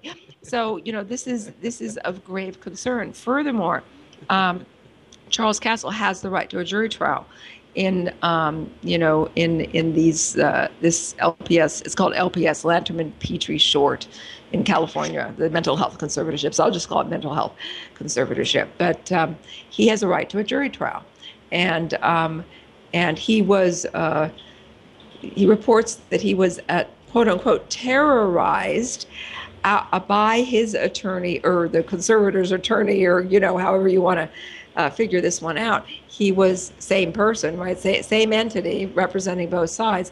He was terrorized into abnegating, giving up his right to a jury trial, because he was told, "Oh, it's going to go a lot worse for you if you have this jury trial." Well, considering what's happened to him since then, I don't think it could get any worse. Well, why don't you describe a little bit what happened to him, Janet, and where he's come from? This poor guy was just walking down the street, right?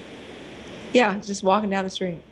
It's unbelievable. They just said, "Hey, look, this guy looks like we can lock him up and make a lot of money for the state.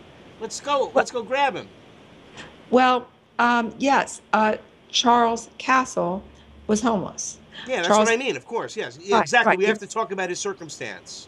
Right, he was homeless and had been homeless for quite some time. In fact, it was sort of a lifestyle for Charles Castle, and many people in the city of Redlands knew him. He'd become sort of a fixture, and in the process of doing some research about what happened to this guy, I went ahead and spoke with a number of people who are social service providers in Redlands to get their take on him. I mean, was the guy dangerous? Is he scary? I mean, what do you think? And every single person I spoke with, they were shocked to find out that he'd been locked up for a year. They said he was eccentric, a non-aggressive, and they, to a person, everyone believed him to be capable of handling his own affairs. He had he's over 65 years old. He has a Social Security check. He'd worked for a while, so the Social Security check was not, minuscule. And he can. He's out there on the streets and can take care of himself, but not according to the mental health court. And before, I'd like us to play the interview in just 1 second, but I want to say something that kind of, I think, sort of highlights some of the real sort of dark possible underhandedness of this whole thing. Because a couple of months before he was grabbed, he was sitting in the library, and the conservator, who is now his conservator, Melody Scott, came up to him and said, "Charlie, how would you like me to take care of you?" And he said, "No, thank you, ma'am." And what do you know? She's now, she's taking care of him, all right. So let's play the interview, and then we can kind of go into some of the more of the, shall we say, dark, underhanded stuff going on here. Yeah, it's really very, very disturbing. I did have the opportunity to listen to it. I mean, to think of this poor guy, Anyway, all right, I'm gonna play it. Let me just get. You can comment on anything. We're gonna have just an audio recording for those that are watching on TruthBroadcastNetwork.com. And here we go. This is Janet Phelan, and we are on the line with Janet, Charlie Castle, who is under a Okay, we'll do that right now. Yeah, mute your mic and I'll start again just because of the background noise until after it. You probably won't hear it. It's 10 minutes long. Actually, it's 11 minutes long. Let's just play it, since I know you can't really hear the broadcast, Janet. So we'll get everybody's. Of course, Vinny, listen to it as well, and we'll give commentary. You can mute your mic and bring up the volume on TruthBroadcastNetwork.com and listen to Charles Castle. And then, of course, Janet has listened to it, and then we can all discuss it further. Okay, so Janet, You can mute up, take a break for, I guess, about 11 minutes. That's what it is. So, and here we are. I'm broadcasting it right now. This is Janet Phelan, and we are on the line with Charlie Castle, who is under a conservatorship in Southern California. And Charlie has a story to tell that I believe needs to be heard by everyone concerning what the powers are that these conservators have and what actually goes on when a person goes under a conservatorship. Hi, Charlie. How are you doing? Well, frustrated at being locked up like this. So, okay, let's start at the beginning. And I understand you've been under a conservatorship now a little over a year. Can you tell us how the conservatorship started? Well, I think that Janet, and I think that Melody Scott pushed this on me. I'm not sure. I don't know for sure. Well, no, why do you think that it was Melody Scott? What happened that made you think it was Melody Scott? Well, she tried to get me to, she tried to recruit me several weeks before this happened. And did she approach you? Yes, she approached me at the library. And what did she say to you, Charlie? What? What did she say to you? She tried to get me to accept her as a conservator and handed me a business card. And what did you say to her when she said she wanted to? I said I wasn't interested. Okay. And then shortly thereafter, something rather dramatic happened. And tell us what happened, how this conservatorship began. Well, I was picked up and hauled to the mental health department at Arrowhead Regional. Picked up by whom? Say again? Who you were picked up by whom? By a couple of people that worked for the court. The mental health people worked for the court. A guy by the name of Wayne and another one by the name of Bob. So they just sort of appeared out of nowhere and grabbed you, or what? Well, they came and told me I had to go with them, and they so intimidated me that I went with them. And you were homeless, right? You were homeless at the time? Yes, this whole excuse is that I was homeless. Okay, so they took that. Wayne and Bob took you in to Arrowhead Regional Center, and what happened? How did this conservatorship start? Did they take you into court or what? Well, they put me in the emergency room for a day while they did tests, and then they took me upstairs, and then eventually took me to East Valley in Glendora. So were you taken to court? Were you in court? Well, eventually I had a hearing, but it wasn't a regular court. It was some sort of hearing arrangement. And may I make a statement? Sure. My court-appointed attorney has terrorized me out of my lawful jury trial, and I really need somebody out there to help me to get rid of habeas corpus and either get this to a jury trial or get it dumped, because it's been taking an ungodly amount of time. It's taken an illegal amount of time. So you've been under a conservatorship now over a year, correct? Well, almost a year. She didn't get it until several weeks later. She being who? Sorry. Melody Scott, and I need to either get completely loose from it or get somebody else besides her. So I understand you were represented by an attorney during the conservatorship hearings. Yes, and he eventually, first he said I'd get a jury trial, then he terrorized me out of it. And how did he do that?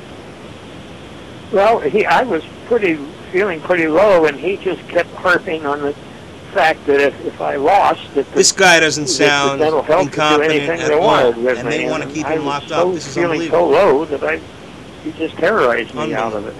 So you agreed not to have a jury trial, correct? I haven't had a jury trial yet, and I'm still legally entitled to it. So your attorney, who was this attorney? who terrorized you out of your jury trial? Ryan Sheehan. And what is his relationship to the conservator Melody Scott? Well, I've been told that he is helping her with some accusation against her. And so he represents her, correct? Say again? He represents Melody Scott in other conservatorship cases, does he? That's what I've been told. That's right, he does. In fact, he has been working for Brian Hartnell's law firm. And Brian Hartnell, who regularly, that is a law firm that regularly represents Melody Scott now. And Hartnell has the contract with the county for all of the mental health conservatorships. So you're in fact being represented by the same parties who are representing Melody Scott, the conservator, which seems to be a bit of a conflict, wouldn't you say? Yeah, a conflict of interest, very definitely. Very nice. So, even he knows I it's a understand conflict first of you were interest, under and he's a supposedly conservatorship mentally with the ill. public guardian, and then Melody Scott went in and took over. Is that correct? Yes. And since that time, what has your situation be? What has it been? I mean, did they let you back out onto the streets? Did it help you find a place to live, or what happened? Well, I've been kicked around several so-called facilities, and I need to get back to Redlands. I don't want to be in the streets. Being in the streets would be heaven compared to this. So what kind of facilities have you been in, Charlie? Say again? What kind of facilities have you been in? Locked facilities. East Valley and San Gabriel Valley and the one in Pomona. Mm-hmm. Okay. So they picked you up off the street, the mental health people picked you up off the street, you were put in a conservatorship, or you were represented by the same attorney, basically, who represents Melody Scott, and you've been locked up since then? Yes, and it's a total horror story.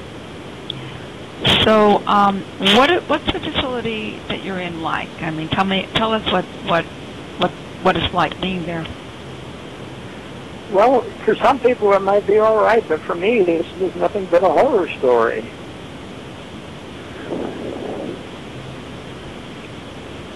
Could you tell? I don't know. It's not what they do or don't do. It's just the fact that I'm locked up. Right. I have no freedom. So, would you like to be free, Charlie? Yes. This is the only thing that's keeping me going is the hope that this will get resolved somehow. So, Charlie, when is your next hearing? I have not been told. Do you know your papers? Has anyone served you with papers? No.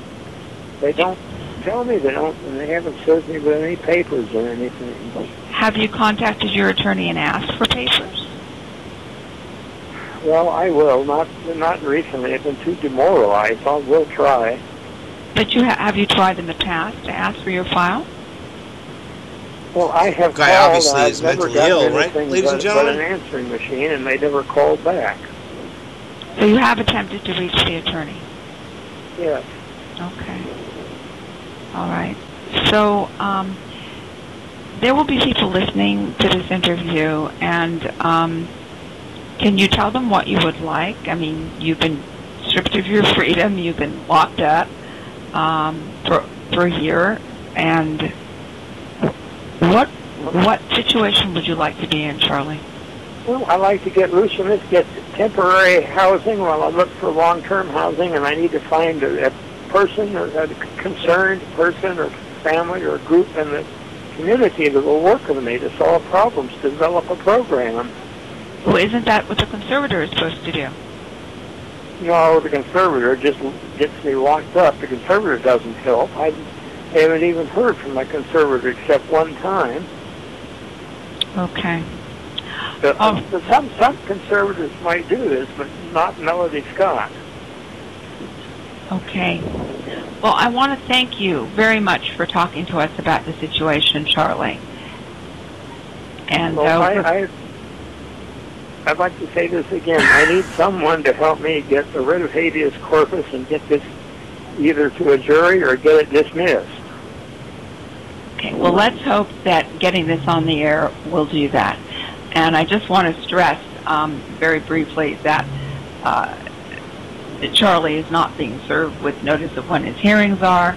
The LPS conservatorship is up for renewal every year, and he has no idea when his hearing is, and he's not being served with papers, and the court won't tell anybody because LPS conservatorships in California, which are mental health conservatorships, are all supposed to be secret and private. So it's impossible for an outsider even to find out when Charlie Castle's hearings are. So I want to thank you very much for doing this interview, Charlie, and let's hope that we can get some movement here on your situation, okay? Okay, thank you. We go.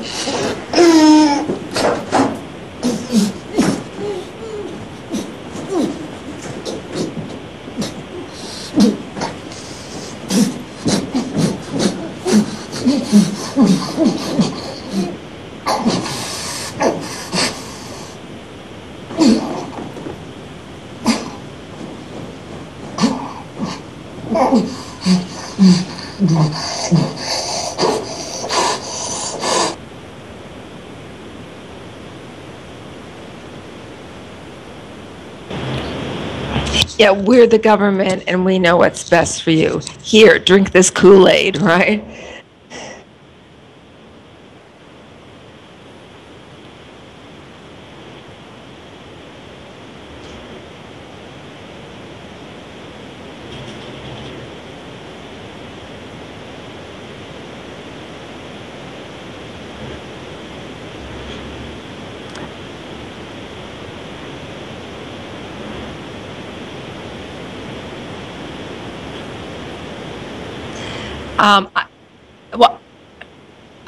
You know, you don't.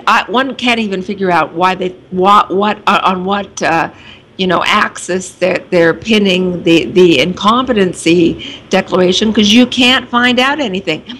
Since we taped this interview a couple of days ago, and since then, Charlie has reported that he finally reached the law firm, and he wants his file, and he told me that a lady who would not give her name told him that he could not get his file without the court ordering it, and the court has to approve that. And he persisted and was told it would be a felony for the law firm to give him his file. Now, I took that piece of information and spoke with a couple of the administrators in the court as well as a private attorney, and nobody that I spoke to has any idea of any law that says he cannot get his file upon request. In fact, the clerk that I spoke with the first clerk I spoke with in the courthouse said, "Oh, he just needs to come in here with his ID and we'll give him his file." And I go, he can't get in there. He can't get in there through all these shifting arounds, because he's been shifted around, from place to place to place now. Somewhere his ID went missing, and he's been trying to reach the conservator so he can go get another ID, and those calls also go unanswered. So hold on a second, it's getting really noisy here. Just a sec, I'm going to unmute.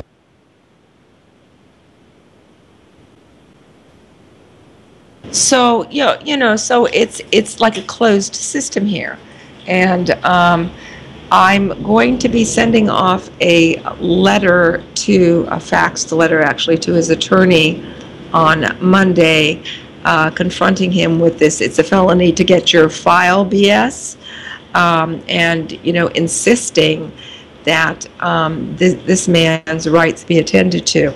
The few he has left. Because when you go into conservatorship, you lose most of your rights. Another thing that has come to light just in the last few days is that this case was initiated in June of of 2011. And the way that LPS conservatorships work is that every year they're supposed to come up for review, and the court, can make a determination if this needs to continue or not. Well, obviously, Charlie hasn't been served with papers. So there's one of two possibilities here. They didn't serve him with papers and just went to court and, screwed him for another year, or he hasn't had his hearing. And I got a couple of the court clerks to kind of, give me a little bit of information on this case, because they're really not supposed to talk about it. And actually, one clerk was actually rather talkative about this. And as soon as I asked the question, excuse me, if, I said, well, has there been a review hearing? It's supposed to come up every year. The clerk completely clammed up. Now, that clerk was giving me a lot of information, and my feeling here is that he realized that the court's they're just holding this guy now. It's been over a year. It appears he didn't have his hearing, and for the clerk to tell me that, would be to kind of like betray the court, and I think that's why the clerk at that point just completely clammed up. So the clerk clammed up. Yeah. So, apparently, I think they just may keep holding him, hearing or no hearing. Now, this is, this is pretty disturbing. I originally found out about this case because a friend of Charlie Castle's, who is a school teacher in Redlands, called me, and she was real concerned. She's been in touch with Charlie through all of this horror nightmare, and she was kind of looking around for people who might be able to kind of step in and help. And I write a lot about conservatorships, and I certainly have written about Charlie's conservator, Melody Scott, in the past. So the friend called me, emailed me, and then, we spoke on the phone, and I agreed to, see what I could do to look into this. And one of the first things, of course, I did was to talk to Charlie, and I was struck with how cogent he was, how lucid he was. He answers questions honestly and on topic. And I kind of threw out a hook type question there at one point, not in the interview, but when I was speaking with him, to see, what kind of response I would get. Because if you're dealing with a really paranoid person, and you say, well, why are they doing this to you? The really paranoid person might say something like, well, I've got something on President Obama, or, of course that might not even be paranoid in this day and age, but, for a homeless guy, you might think, or they might say something like, I know who killed Kennedy, or, they might give a grandiose response, right? Right. And Charlie Castle said, I don't know why they did this to me. I said, I think just somebody wants me out of the way. And, I thought about that, and I think that there's actually maybe something to that. And I want to I think it's the system. Look how much money did this homeless person put a burden on us? Well, we the people, think of it. We the people are paying this man's bills now because they're incarcerating him, feeding him, imprisoning him, evaluating him, giving him God knows what, doing God knows what to him. And there's fees involved for this. Well, but the fees for conservators are paid out of the conservatee's estate. This guy, I think he gets a Social Security check of, $950 a month. So and how much do these he's in a skilled nursing facility, by the way, which does not offer mental health treatment. Okay, he has been put into a series of skilled nursing facilities, lockdowns, which do not offer a mental health program. Now, this is also... he doesn't appear to be mentally ill, but they say he is, but then they put him in a place that puts him, that he's not. Well, I know. I mean, yeah, I know. If he's so desperately mentally irregular, I like that. I really like it. If he's so mentally irregular that he needs to be stripped of all his rights, have a conservator appointed, and locked up, do you think he might be locked up in a facility that would treat this mental irregularity? The place he is in does not. The former place did not. The place before that did not. I have checked all of these facilities out. So what's the deal here? You know, and the fact that he was moved out of San Bernardino County. He loves Redlands. I mean, he just wants to be back in his Redlands, right? Well, he's now over in El Monte, California, which is an entirely different county. And people knew Charlie Castle. I mean, I've talked to a lot of people in the community, and they knew him. I mean, he was sort of like a fixture, you know. Apparently he had like a big bicycle and was riding around town and, going to the Y and doing this and that. And he said, and Redlands is not a large city. So he became even more profile, I guess about a year or so ago. A photographer came out with a book called Faces of Redlands. And I've looked at this. It's actually online. And it's really quite interesting because it's contrasting the faces of people. Well, Charlie Castle starts off the book, right? And he also ends the book. And you've got, the faces of the homeless, and then you have the faces of the rich and powerful of Redlands.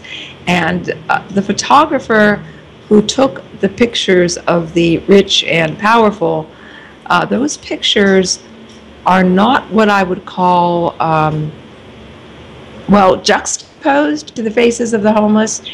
I felt very uneasy looking at the pictures of the rich and powerful and how they had posed themselves. And I mean, the whole thing to me seemed to be making a very strong statement about, with all these wealthy people, look what we have, in our alleys, and look what we have, right under our noses. I mean, I felt it was making a very strong social statement. And, and Charlie became the poster boy, literally the poster boy for Faces of Redlands. And next thing you know, he's out of town. So, the real motivation for this particular conservatorship, I can't believe, is money, because the skilled nursing facility has to cost at least $4,000 a month, and it would have to be like Medicare or Medicaid that's paying this, okay? Not Charlie Castle. That's right. And Charlie Castle, Melody Scott likes high-ticket conservatorships because, that's where the big money is. These $1 million estates. So then what's the motivation? That is the question, isn't it? And why in the world? See, she seemed to have Charlie Castle in her sights because, like I said, a couple months before he was even dragged off the street and put under a conservatorship. And initially, it was the public guardian that was appointed, and then Melody went in and petitioned to have the public guardian removed so she could have the conservatorship. So a couple of months before this even started, she approaches him in the library and says, "Would you like me to take care of you?" Well, the question would be why. This is a very strange story. And so when Charlie Castle says he doesn't know why this happened, maybe somebody just wants him out of Redlands. Well, maybe so. His poster was up all over the town. They made posters out of the Faces of Redlands, right? Posters up all over town. He certainly doesn't look like, the rich and powerful. And maybe somebody I have no idea. What do you think, Howard? Well, can you make some sense out of this? No, I mean, the way I look at it, I mean, it's just it's really very strange because like you said, there's no obvious financial motivation. but they don't want to let this guy out. I guess they don't want him to be homeless. I don't know. I don't know. Well, see, that now we get into more some of the dark, underhanded stuff. Because after I interviewed, I'm sorry, I'm having such trouble with my voice. After I spoke with Charlie first and then spoke with all these people who knew him, I decided that, something was seriously wrong here. And I contacted Adult Protective Services. I contacted both San Bernardino. I'm going to see if I can get some water to clean up my voice. And also Los Angeles County, because it started in San Bernardino, and he's now in Los Angeles. Well, something very interesting happened. Now, the report was referred to Pomona Police Department, because at that time he was in a facility in Pomona, which is LA County. And I got a call a few days after I made the report. I got a phone call from an officer, Pomona police officer named Catanese, and he was out there. Gosh, I'm losing my voice entirely. Am I going to go completely laryngitic on this? Let's see. Listen, we're going to take a break in about 10 minutes, and so you'll be able to rest your voice for a couple of minutes at the bottom of the hour. But you're listening to and watching how. We Are Change Connecticut on truthbroadcastnetwork.com and informedradio.com and Project Freedom Radio, and trying to get Janet to clear her voice. And thanks to Vinny Bdatruth sitting out there and probably listening and gaining all the knowledge. Just enjoying it. That's all right. Let me just try to kind of explain what had happened with this police officer, because it gets very, very strange, okay? The officer went out to investigate the Adult Protective Services complaint that I had made, and he called me. Charlie, he's out there talking to Charlie, and Charlie says, call Janet Phelan, right? So not knowing that I was the person who generated that complaint, Officer Catanese called me, and he said, I'm investigating a year-old missing Social Security check. The report here says that Melody Scott of Rialto, not Redlands, Rialto, misappropriated his Social Security check a year ago. And I said, you're investigating what? And I said, wait a second. I said, I made that APS report, and I basically had two concerns that I reported to APS. First of all, the conservatorship was initiated in fraud because he was represented by the same counsel representing the conservator, number one. Number two, if he is so dreadfully mentally irregular, why is he being put into facilities that have no mental health program? I said, that was it. Now, what are you doing with this like missing Social Security check? The fact is that a year ago, he wasn't even under the conservatorship with Melody Scott. The public guardian was still attached. Anybody investigating this report would conclude that the report was bogus. There is no missing Social Security check by Melody Scott, a year ago, and the case would be closed. Well, right. That officer, as soon as I started, explaining this to him, that officer immediately tightened up and said, I am only investigating this missing check. So I kind of, scratching my head and hung up the phone and decided on the upcoming Monday to call the Pomona Police Department. And I got the watch commander to read me, the report that they had, and lo and behold, Melody Scott of Rialto stole a social, misappropriated a check a year ago. And I go, oh no, officer, something's really wrong here. So, back and forth with watch commanders, blah, blah, blah. And lo and behold, I'm directed to Captain Oliveira, who tells me very severely that nobody's going to discuss this with me anymore. So I find out from, I'm a little bit persistent here, and I got one of the watch commanders to tell me that Pomona decided they had no jurisdiction, so they sent the report back to Redlands. Well, Redlands Police Department, the officer, the detective there who investigates the elder abuse cases, just, the other day, found the report, pulled it up, and what does it say? Melody Scott misappropriated a check a year ago. It's like, so somebody tampered with the report.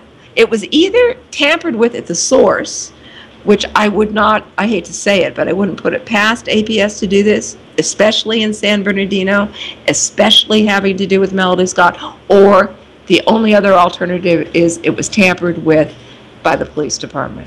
I wouldn't put it past either of those possibilities. I mean, come on.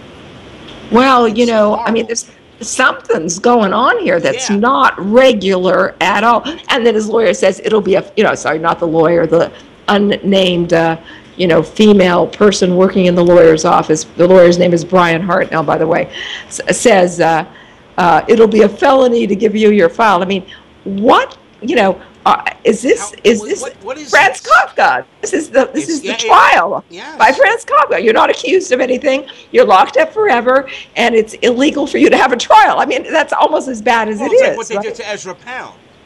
Yeah, it is. Well, I mean, come on. After all, but Ezra Pound was like, well, he was Ezra Pound. So much writings and research and genius there, crazy genius, whatever you want to call him. But he was again another political prisoner for a much bigger purpose there. But with this guy, what could be their motivation? What can be? Well, I'm still trying to figure that out. It's disgusting they're doing it, but why? Because he's unfit for society in their viewpoint? Like, is that where we're going with this, like, Nazi type, Well, see, that's the question, isn't it? That's what I'm and I, the viewpoint, So right. You don't fit the cookie cutter.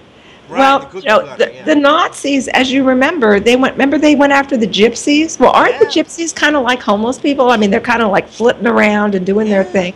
They're not they're on the margins of society, right? Absolutely. I don't know. I don't know what what this is all about. There's got to be a social control issue here because there's a motivation. Like the news, everyone knows the network news loses money, but they still got to put out the news because it's the propaganda. So, I don't understand. Why else would they do this other than for an agenda of some kind? Even if it costs money. But we have to decipher what that agenda is. Yes, we do. We have to decipher what the agenda is. We have to bring to light what the agenda is. And along the way, we got to help people who fall victim to this agenda. I mean, this is just unacceptable. Charlie Castle may not be Ezra Pound, but Charlie Castle is an intelligent, sensitive, lucid human being who does not deserve to be corralled and locked up. And so along the way, a couple of my homeboys out there in San Bernardino have kind of picked up this cause and have been going. Your homeboys, Janet? Yeah, my homeboys. Yeah, they've been going in to San Bernardino Board of Supervisors meetings to discuss what's happening with Charlie Castle. And I have a really very dedicated homeboy named Keith Phillips, who has really been going in, just dedicated to doing this. And the first time he went in and brought Charlie Castle's story to the Board of Supervisors, the chair of the board, named Josie Gonzalez, kind of like, pulled him over with her chief of staff, had a meeting with him and said, well, this is just unacceptable and we're going to do something about this. And so she set up a meeting with Keith and with some of the heavy hitters in the county. Ron Bertram, I think he's the head of APS, a woman named Jane Adams, who's with the Office on Aging, and her chief of staff, Dan Flores, and all these other assorted major dudes, right?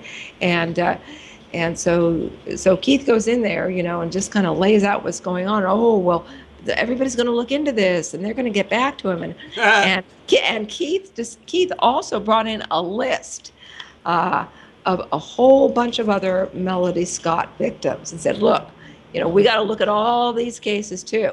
Now at that point, the major dudes kind of started to back off. Well, they didn't want to look at the list. They didn't want to take the list. But we're going to check out what we can do about Charlie Castle. Well, we'll say that after that meeting, Josie Gonzalez appeared to have a change of heart. And it doesn't appear to have, no, not nice at all. That's what I'm being facetious, yes. Yeah, yes, exactly. Nice. Doesn't appear to be so interested anymore. Well, this is very common. Again, you push so far, and then you get to the certain point. Oh, we can't go there. And next thing you know, the agenda that is being hidden is revealed for itself, and you see it in your own eyes. Because my God, how can you not go after this?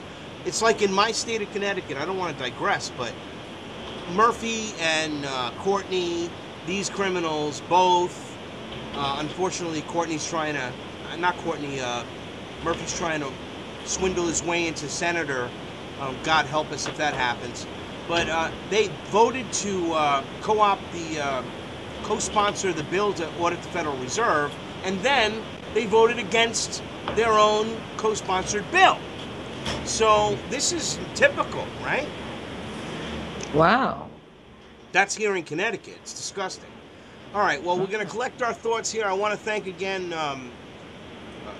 the list is so long. Pam Suggs, I haven't thanked you yet. Oh, my God, Pam Suggs, UnitedTruthSeekers.com. You're listening to Project Freedom Radio, ProjectFreedom.ws, and watching Truth Broadcast Network. Yeah, we just got the station identification I have there. All right, this is Azure Soul. We'll be back in about 4 minutes, ladies and gentlemen. Hang out. Take it easy. We'll be right back. I try to be what you want me to be, but I wasn't worth your time. The words you said went straight to my head, or was it just your own line? I'll never be as one as long as I have your light, and you can hear our song in love.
Okay, we're back here on truthbroadcastnetwork.com. Just trying to find my way back to my controller here. I can't check my audio levels. God have mercy. Everybody hear me out there? I hear you good. All right, I'm checked on truthbroadcastnetwork.com because my mic mute point. See if it's coming through on my audio, because it appears that I'm locked up. Yeah, it's coming on.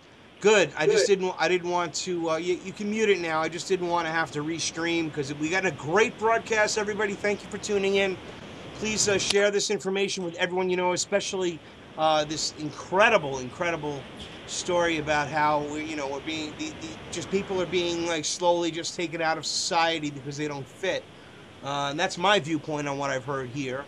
And then, of course, I don't know. I don't even know where to start with this, Janet. It's disgusting. It's totally disgusting. The first that I heard ever of the use of psychiatry as a weapon was back during Watergate, when the wife of the Attorney General of the United States, Margaret Mitchell, remember her? Was it Margaret or Martha? Well, anyway. No, it must have been Martha. Margaret Mitchell wrote Gone with the Wind. Oh, yeah. Well, okay. Well, we'll say Mrs. Mitchell, the wife of John Mitchell, the Attorney General of the United States of America. Well, she developed a penchant for late-night phone calls to the media. And she was blabbing about Watergate and all this, all the deep stuff going on with this. And she was put into a psychiatric hospital to shut her up. Okay, now fast forward to the more present time. Back in 2003, I took a trip across country and back, and sort of did so. Just took time out of my life and just wanted to kind of really see what was going on, because I knew things were turning, and I kind of wanted to talk to people and just see, what I could figure out about what was happening in our country. And I met a man in Iowa City named Mick Morrissey.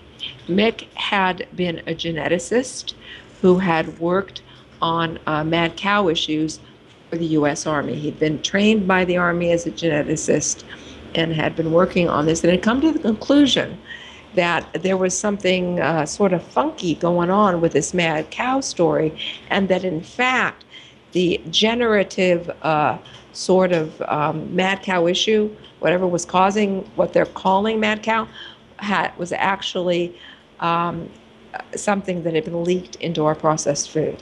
It was not something that just was hitting cows, okay?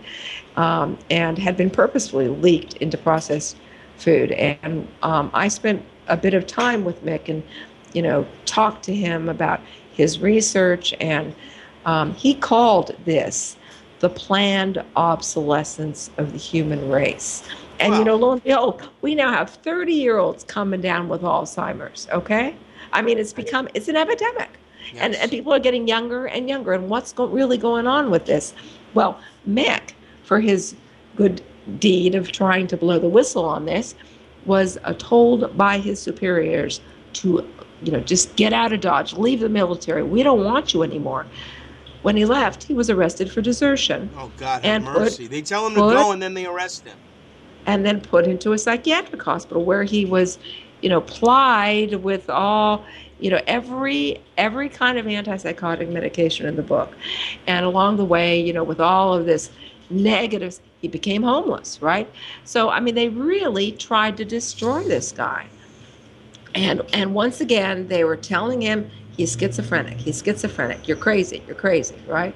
So this was a big wake-up call for me, to hear what had happened to him. But more recently, especially since the publication of what they were trying to do to Dr. Robert Fettgather, I've had a whole flurry of other professional people contacting me about how they're trying to do the same thing to them. What a shock. Dr. Bruce Ebert, who is Fettgather's lawyer through all of this.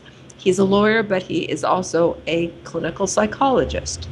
He alleges that he was served with a subpoena from the state medical board to go into a psychiatric evaluation. Okay?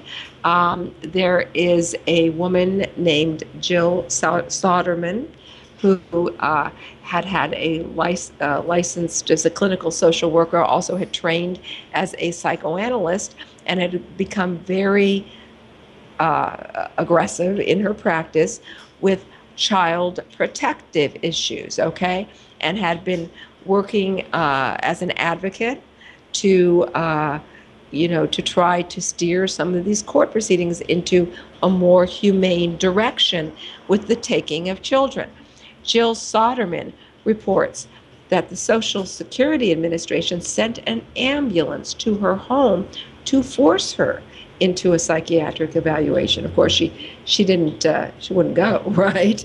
Oh my God. More recently, there is an attorney. I don't have his permission to give his name, but there's an attorney that I am well aware of and have interfaced with for a number of years down in Los Angeles, who has been involved in suing judges.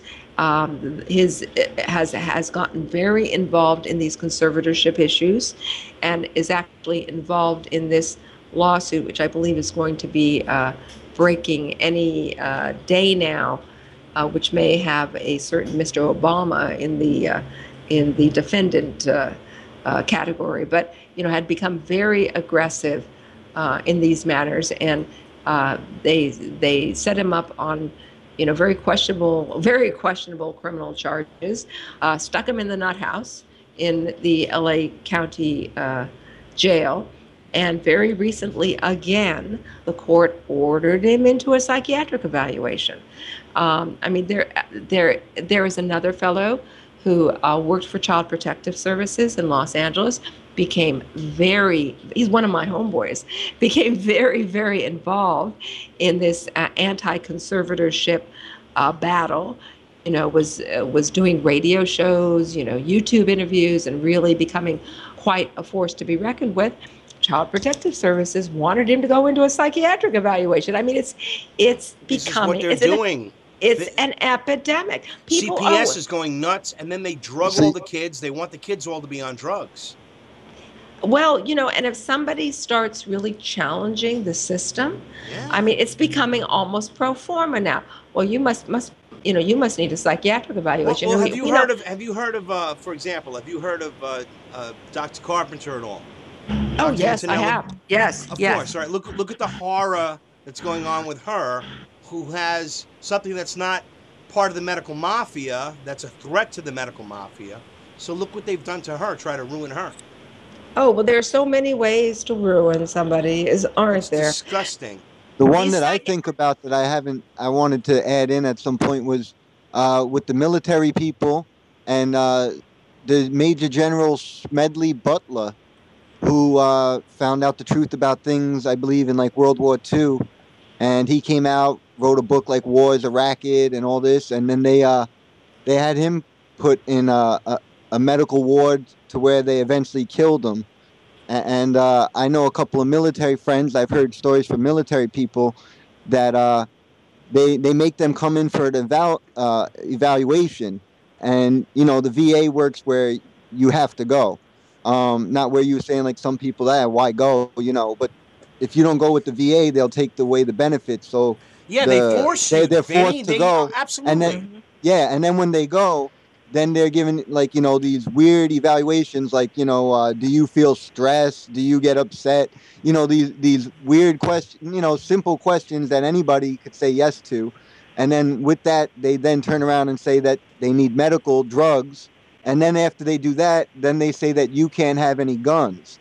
And that's what I've heard a lot of military people talk about, is the way they get their guns away. Yeah, they want to get away our guns. They want to put us all in these systems. They put them on the drugs and then say, yeah, brother. you're not competent to use the drugs. I mean, to use the guns.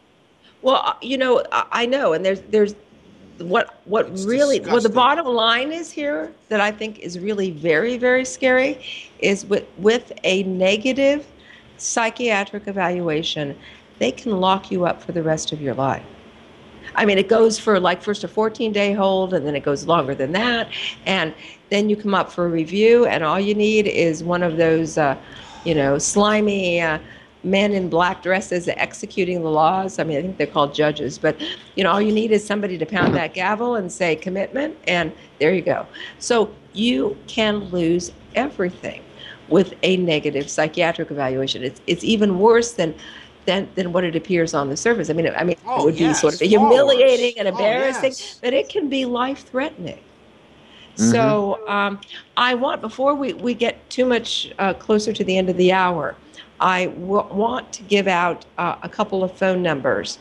So the listening audience, if you feel, you know, led to do so, I would like to ask people to make a couple of calls on the behalf of Charlie Castle. I have the number for his law firm, the law firm misrepresenting him, and also representing the conservator Melody Scott, and that's the law firm of Brian Hartnell. And that phone number is 909-796-6881. And I would suggest, you know, just asking anybody at that, you know, picks up at that law firm, what felony it is to give. What was that number again? Yeah, what felony? I will. What felony is it to give somebody their file? Okay, I mean, just call them on it. Okay, the number is 909-796-6881. Okay. Now, wait. I'm going to show this on the screen so we have a few moments for people to look at it and to jot it down. Everybody, come on. I'm going to show the number to everybody watching. All right, keep talking. Go ahead. Okay, and the other phone number that I want to give is to the executive office of that court, which is where the presiding judge has his crew. Okay, the judge's name is Ronald Christensen. Oops. Wait, hold on. Judge Ronald. I can't put the. If I realize I'm sending a message if I do it that way. Ronald. I'm showing the audience. Ronald Christensen. Something new. I'm trying to try. Christensen. Okay. Yes, and that phone number is 909-708-8747. 909-708-8747.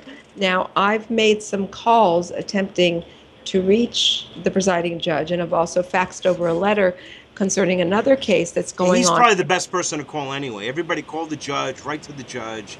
Keep going, Janet. I'm sorry. Yeah, well, you know, call Hartnell and ask him what felony is it to give somebody. And then the other guy, I'm showing the screen again so I can show them both on the same screen. Hartnell. Okay. Hartnell, Hartnell, right. And Christensen. And Hartnell's number is 909-796-6881. 6881. There's change. There, it's there. So these two people, call these people and find out what's going on. Go ahead. Now, and Judge Christensen, I've tried to contact him concerning some other cases, because the main probate judge in San Bernardino County is a guy named Mike Welch. And Mike Welch and Melody Scott together have sent more elderly people into the bowels of hell than probably Satan himself. So what's their motivation to put people away? Well, that's what we have to find out. Usually it's money. In terms of Charlie Castle, I think that's a question that absolutely needs to be answered. Now, along the way, in trying to figure out, Judge Welch and Judge Christensen, I went ahead and obtained their Form 700s. That's where they have to report their income, contributions, investments, property, to the Fair Political Practices Commission. I'd mentioned this earlier about the judge, Yes. And for 704, right?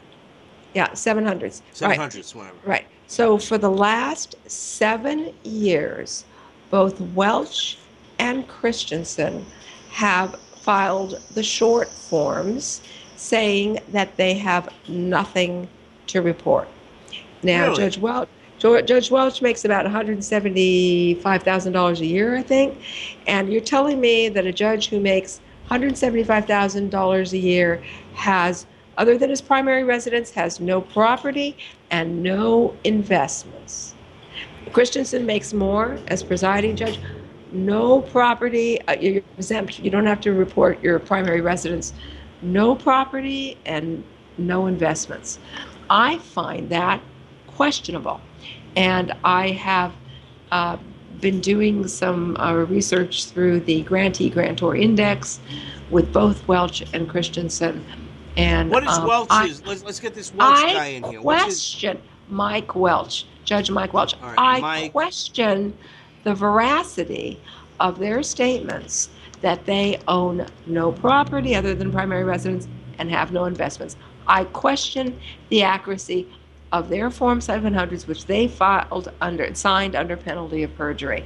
So there's more research that needs to be done about this, but we're locating, discrepancies that are, now there's a felony. Signing these forms under penalty of perjury, you want a felony? I think that's a felony. Not sure. It is, yes. Yeah, I think it is. Well, felony, misdemeanor, it's something.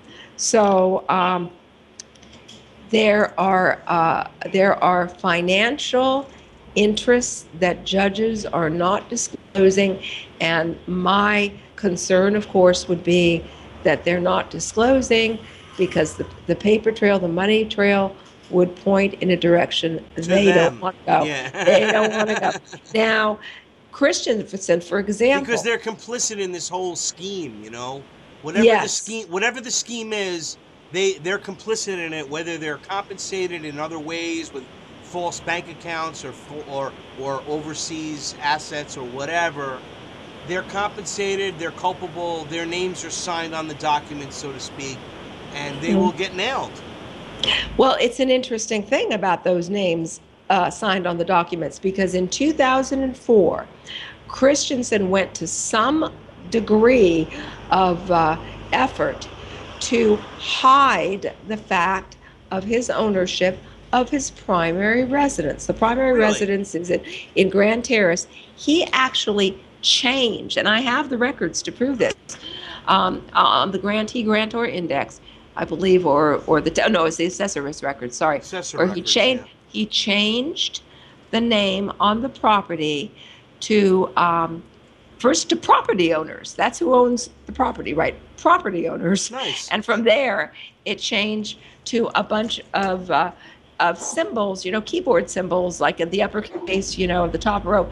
Now, one might think this might be a clerical error, except for the fact that my private investigator told me a couple of years ago that judges are coming to him asking, how do I hide my property? And the PI says, just put in a bunch of keyboard strokes. And that's exactly what Ron Christensen did back in 2004 to hide his property. So, you know, the question is, why? You know, what's the major secret here? You know, what's going on? So we have judges who are engaged in, Judge Welch has issued restraining orders against people trying to protect their parents in a conservatorship, and has done so without due process, no hearing. This is completely unconstitutional. Absolutely. And they're judges. They're judges. And there's nothing you can do about it because of judicial immunity. They're kings in their court. It's really a lot worse than everybody sees, but everyone has this, like, you know, velvet look at everything. Look at all the corruption. These judges sign away. Oh my God, this is one aspect of it, right? We haven't. I mean, it goes higher and higher depending on where you go. You get into like foreign politics, right? Or you get into like the military-industrial complex. It's just unbelievable where we're going. But it's all bringing in a closing society. That's what I see here, Janet. What do you see? Well, I see where there is a group of people who are untouchables. They get to break the law. They get to take control over other people, move them around like little pieces on a chessboard, take everything they own, and then throw them into the refuse heap. Now, there's that group of people, and then there's everybody else. And this is not what America is about. America is not a two-tiered society where there's an oligarchy and then there's the peons, okay? This is a society that of equal justice under the law. And that's what it is on paper. We do not have that. It's supposed to be. It's right, exactly. It's on paper, Janet. It's on paper. It's not enforced. People are giving away their rights left and right.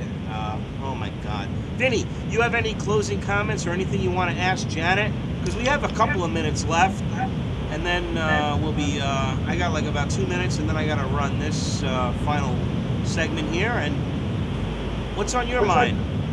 Well, I really don't have any questions. I've been sitting here listening to everything. I see what's going on. It's another aspect of this whole control grid, right? It's another way to control the people. I mean, yeah. What, give me your few. I mean, you heard it. You know, what do you think? I mean, just what are your closing thoughts? Well, I'd say, you know, there's a lot of things that we're always talking about on this show. This is another fight that we have to fight. You know, it's there's many things that they're doing, you know, whether we're talking about food or the psychiatric stuff, Dr. Carpenter, censorship. There's so many battles that we're dealing with, and this is another one that needs to be brought to the light, and people need to, you know, call and get involved like everything else, whether, you know, protesting food or anything. People got to get involved any way they can. There's many fights, and that's why it's good, you know, that Janet's on here to talk about this. I got to sit here and learn. That's why I really don't have any questions. Okay. No. Again, I understand. Also, I want to thank Ralph Ellis and thank you, Vinny, for getting him on. That was really interesting information. It's alternative information, something that, you know, you don't hear anywhere, and it's something that, like I said, 3 years ago I heard of, and I've been very curious for a while about that. So some of the things I obviously I see the correlations to the again, like the whole idea of I've always had a problem with organized religion, but faith is one thing, and that's different. But what was interesting about Ralph was you know, I mean, he was sort of glorifying the Illuminati. I definitely can't wait to talk about that on another. He said we'll talk about it, and I certainly will. Well, I'll just give a little preview because, you know, I've already talked to him about this stuff because that was one of my first questions was New Age theology and Illuminati. But one of the points he brought up is, you know, 16th century, things like that. You did have Newton and Copernicus and a lot of these scientific great thinkers were Illuminati, you know, and yes, but they were over. No, listen, but you don't understand. I know the history of the Illuminati, as you probably do. There were I think 2,400 or over 2,000 members, and it was dwindled down, and it grew afterwards. It like grew back, you know. We're not talking about the early aspects of it. Well, I thought that's what he was talking about a little. If he's talking about Copernicus and going, I mean, it's the same, maybe the same. Well,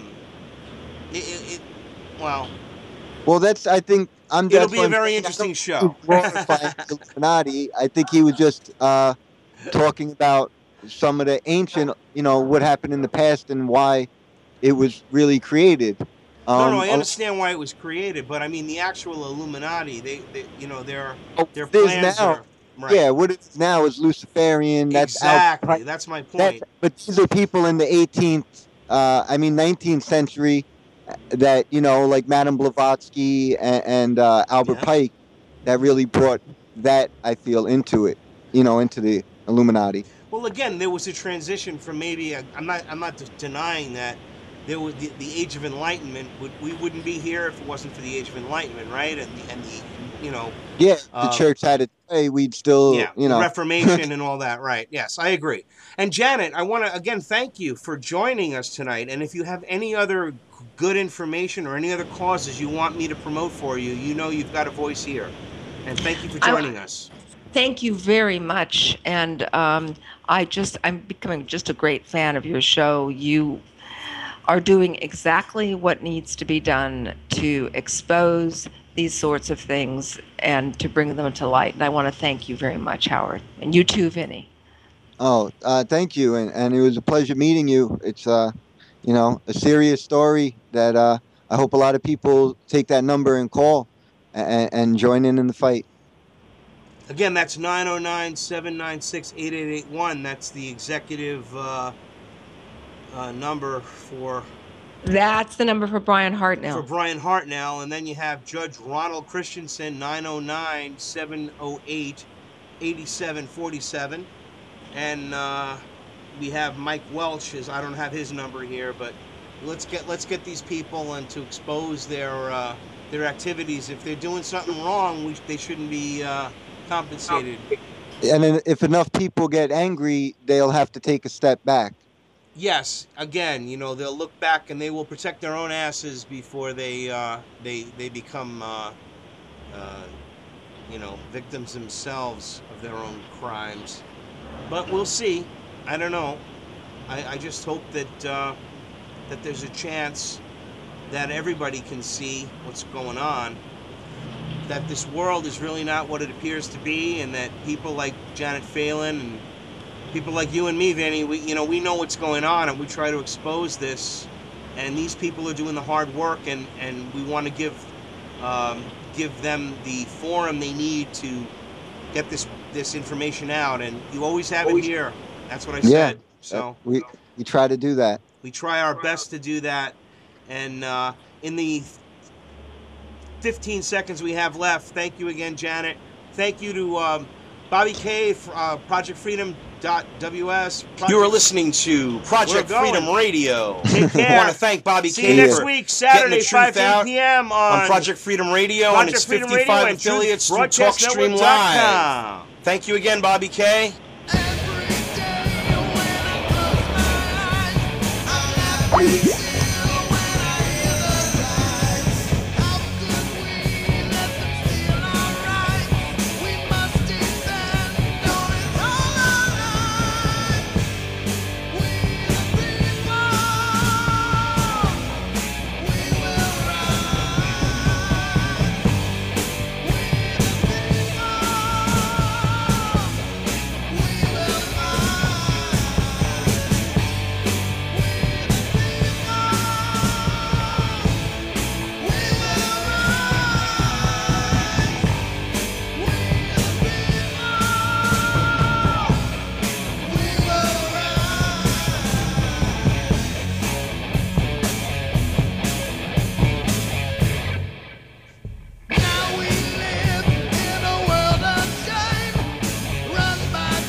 Watch We Are Change Connecticut, 5 to 8 p.m. Eastern Standard Time on truthbroadcastnetwork.com, simulcast on Project Freedom Radio, ProjectFreedom.ws, and informedradio.com.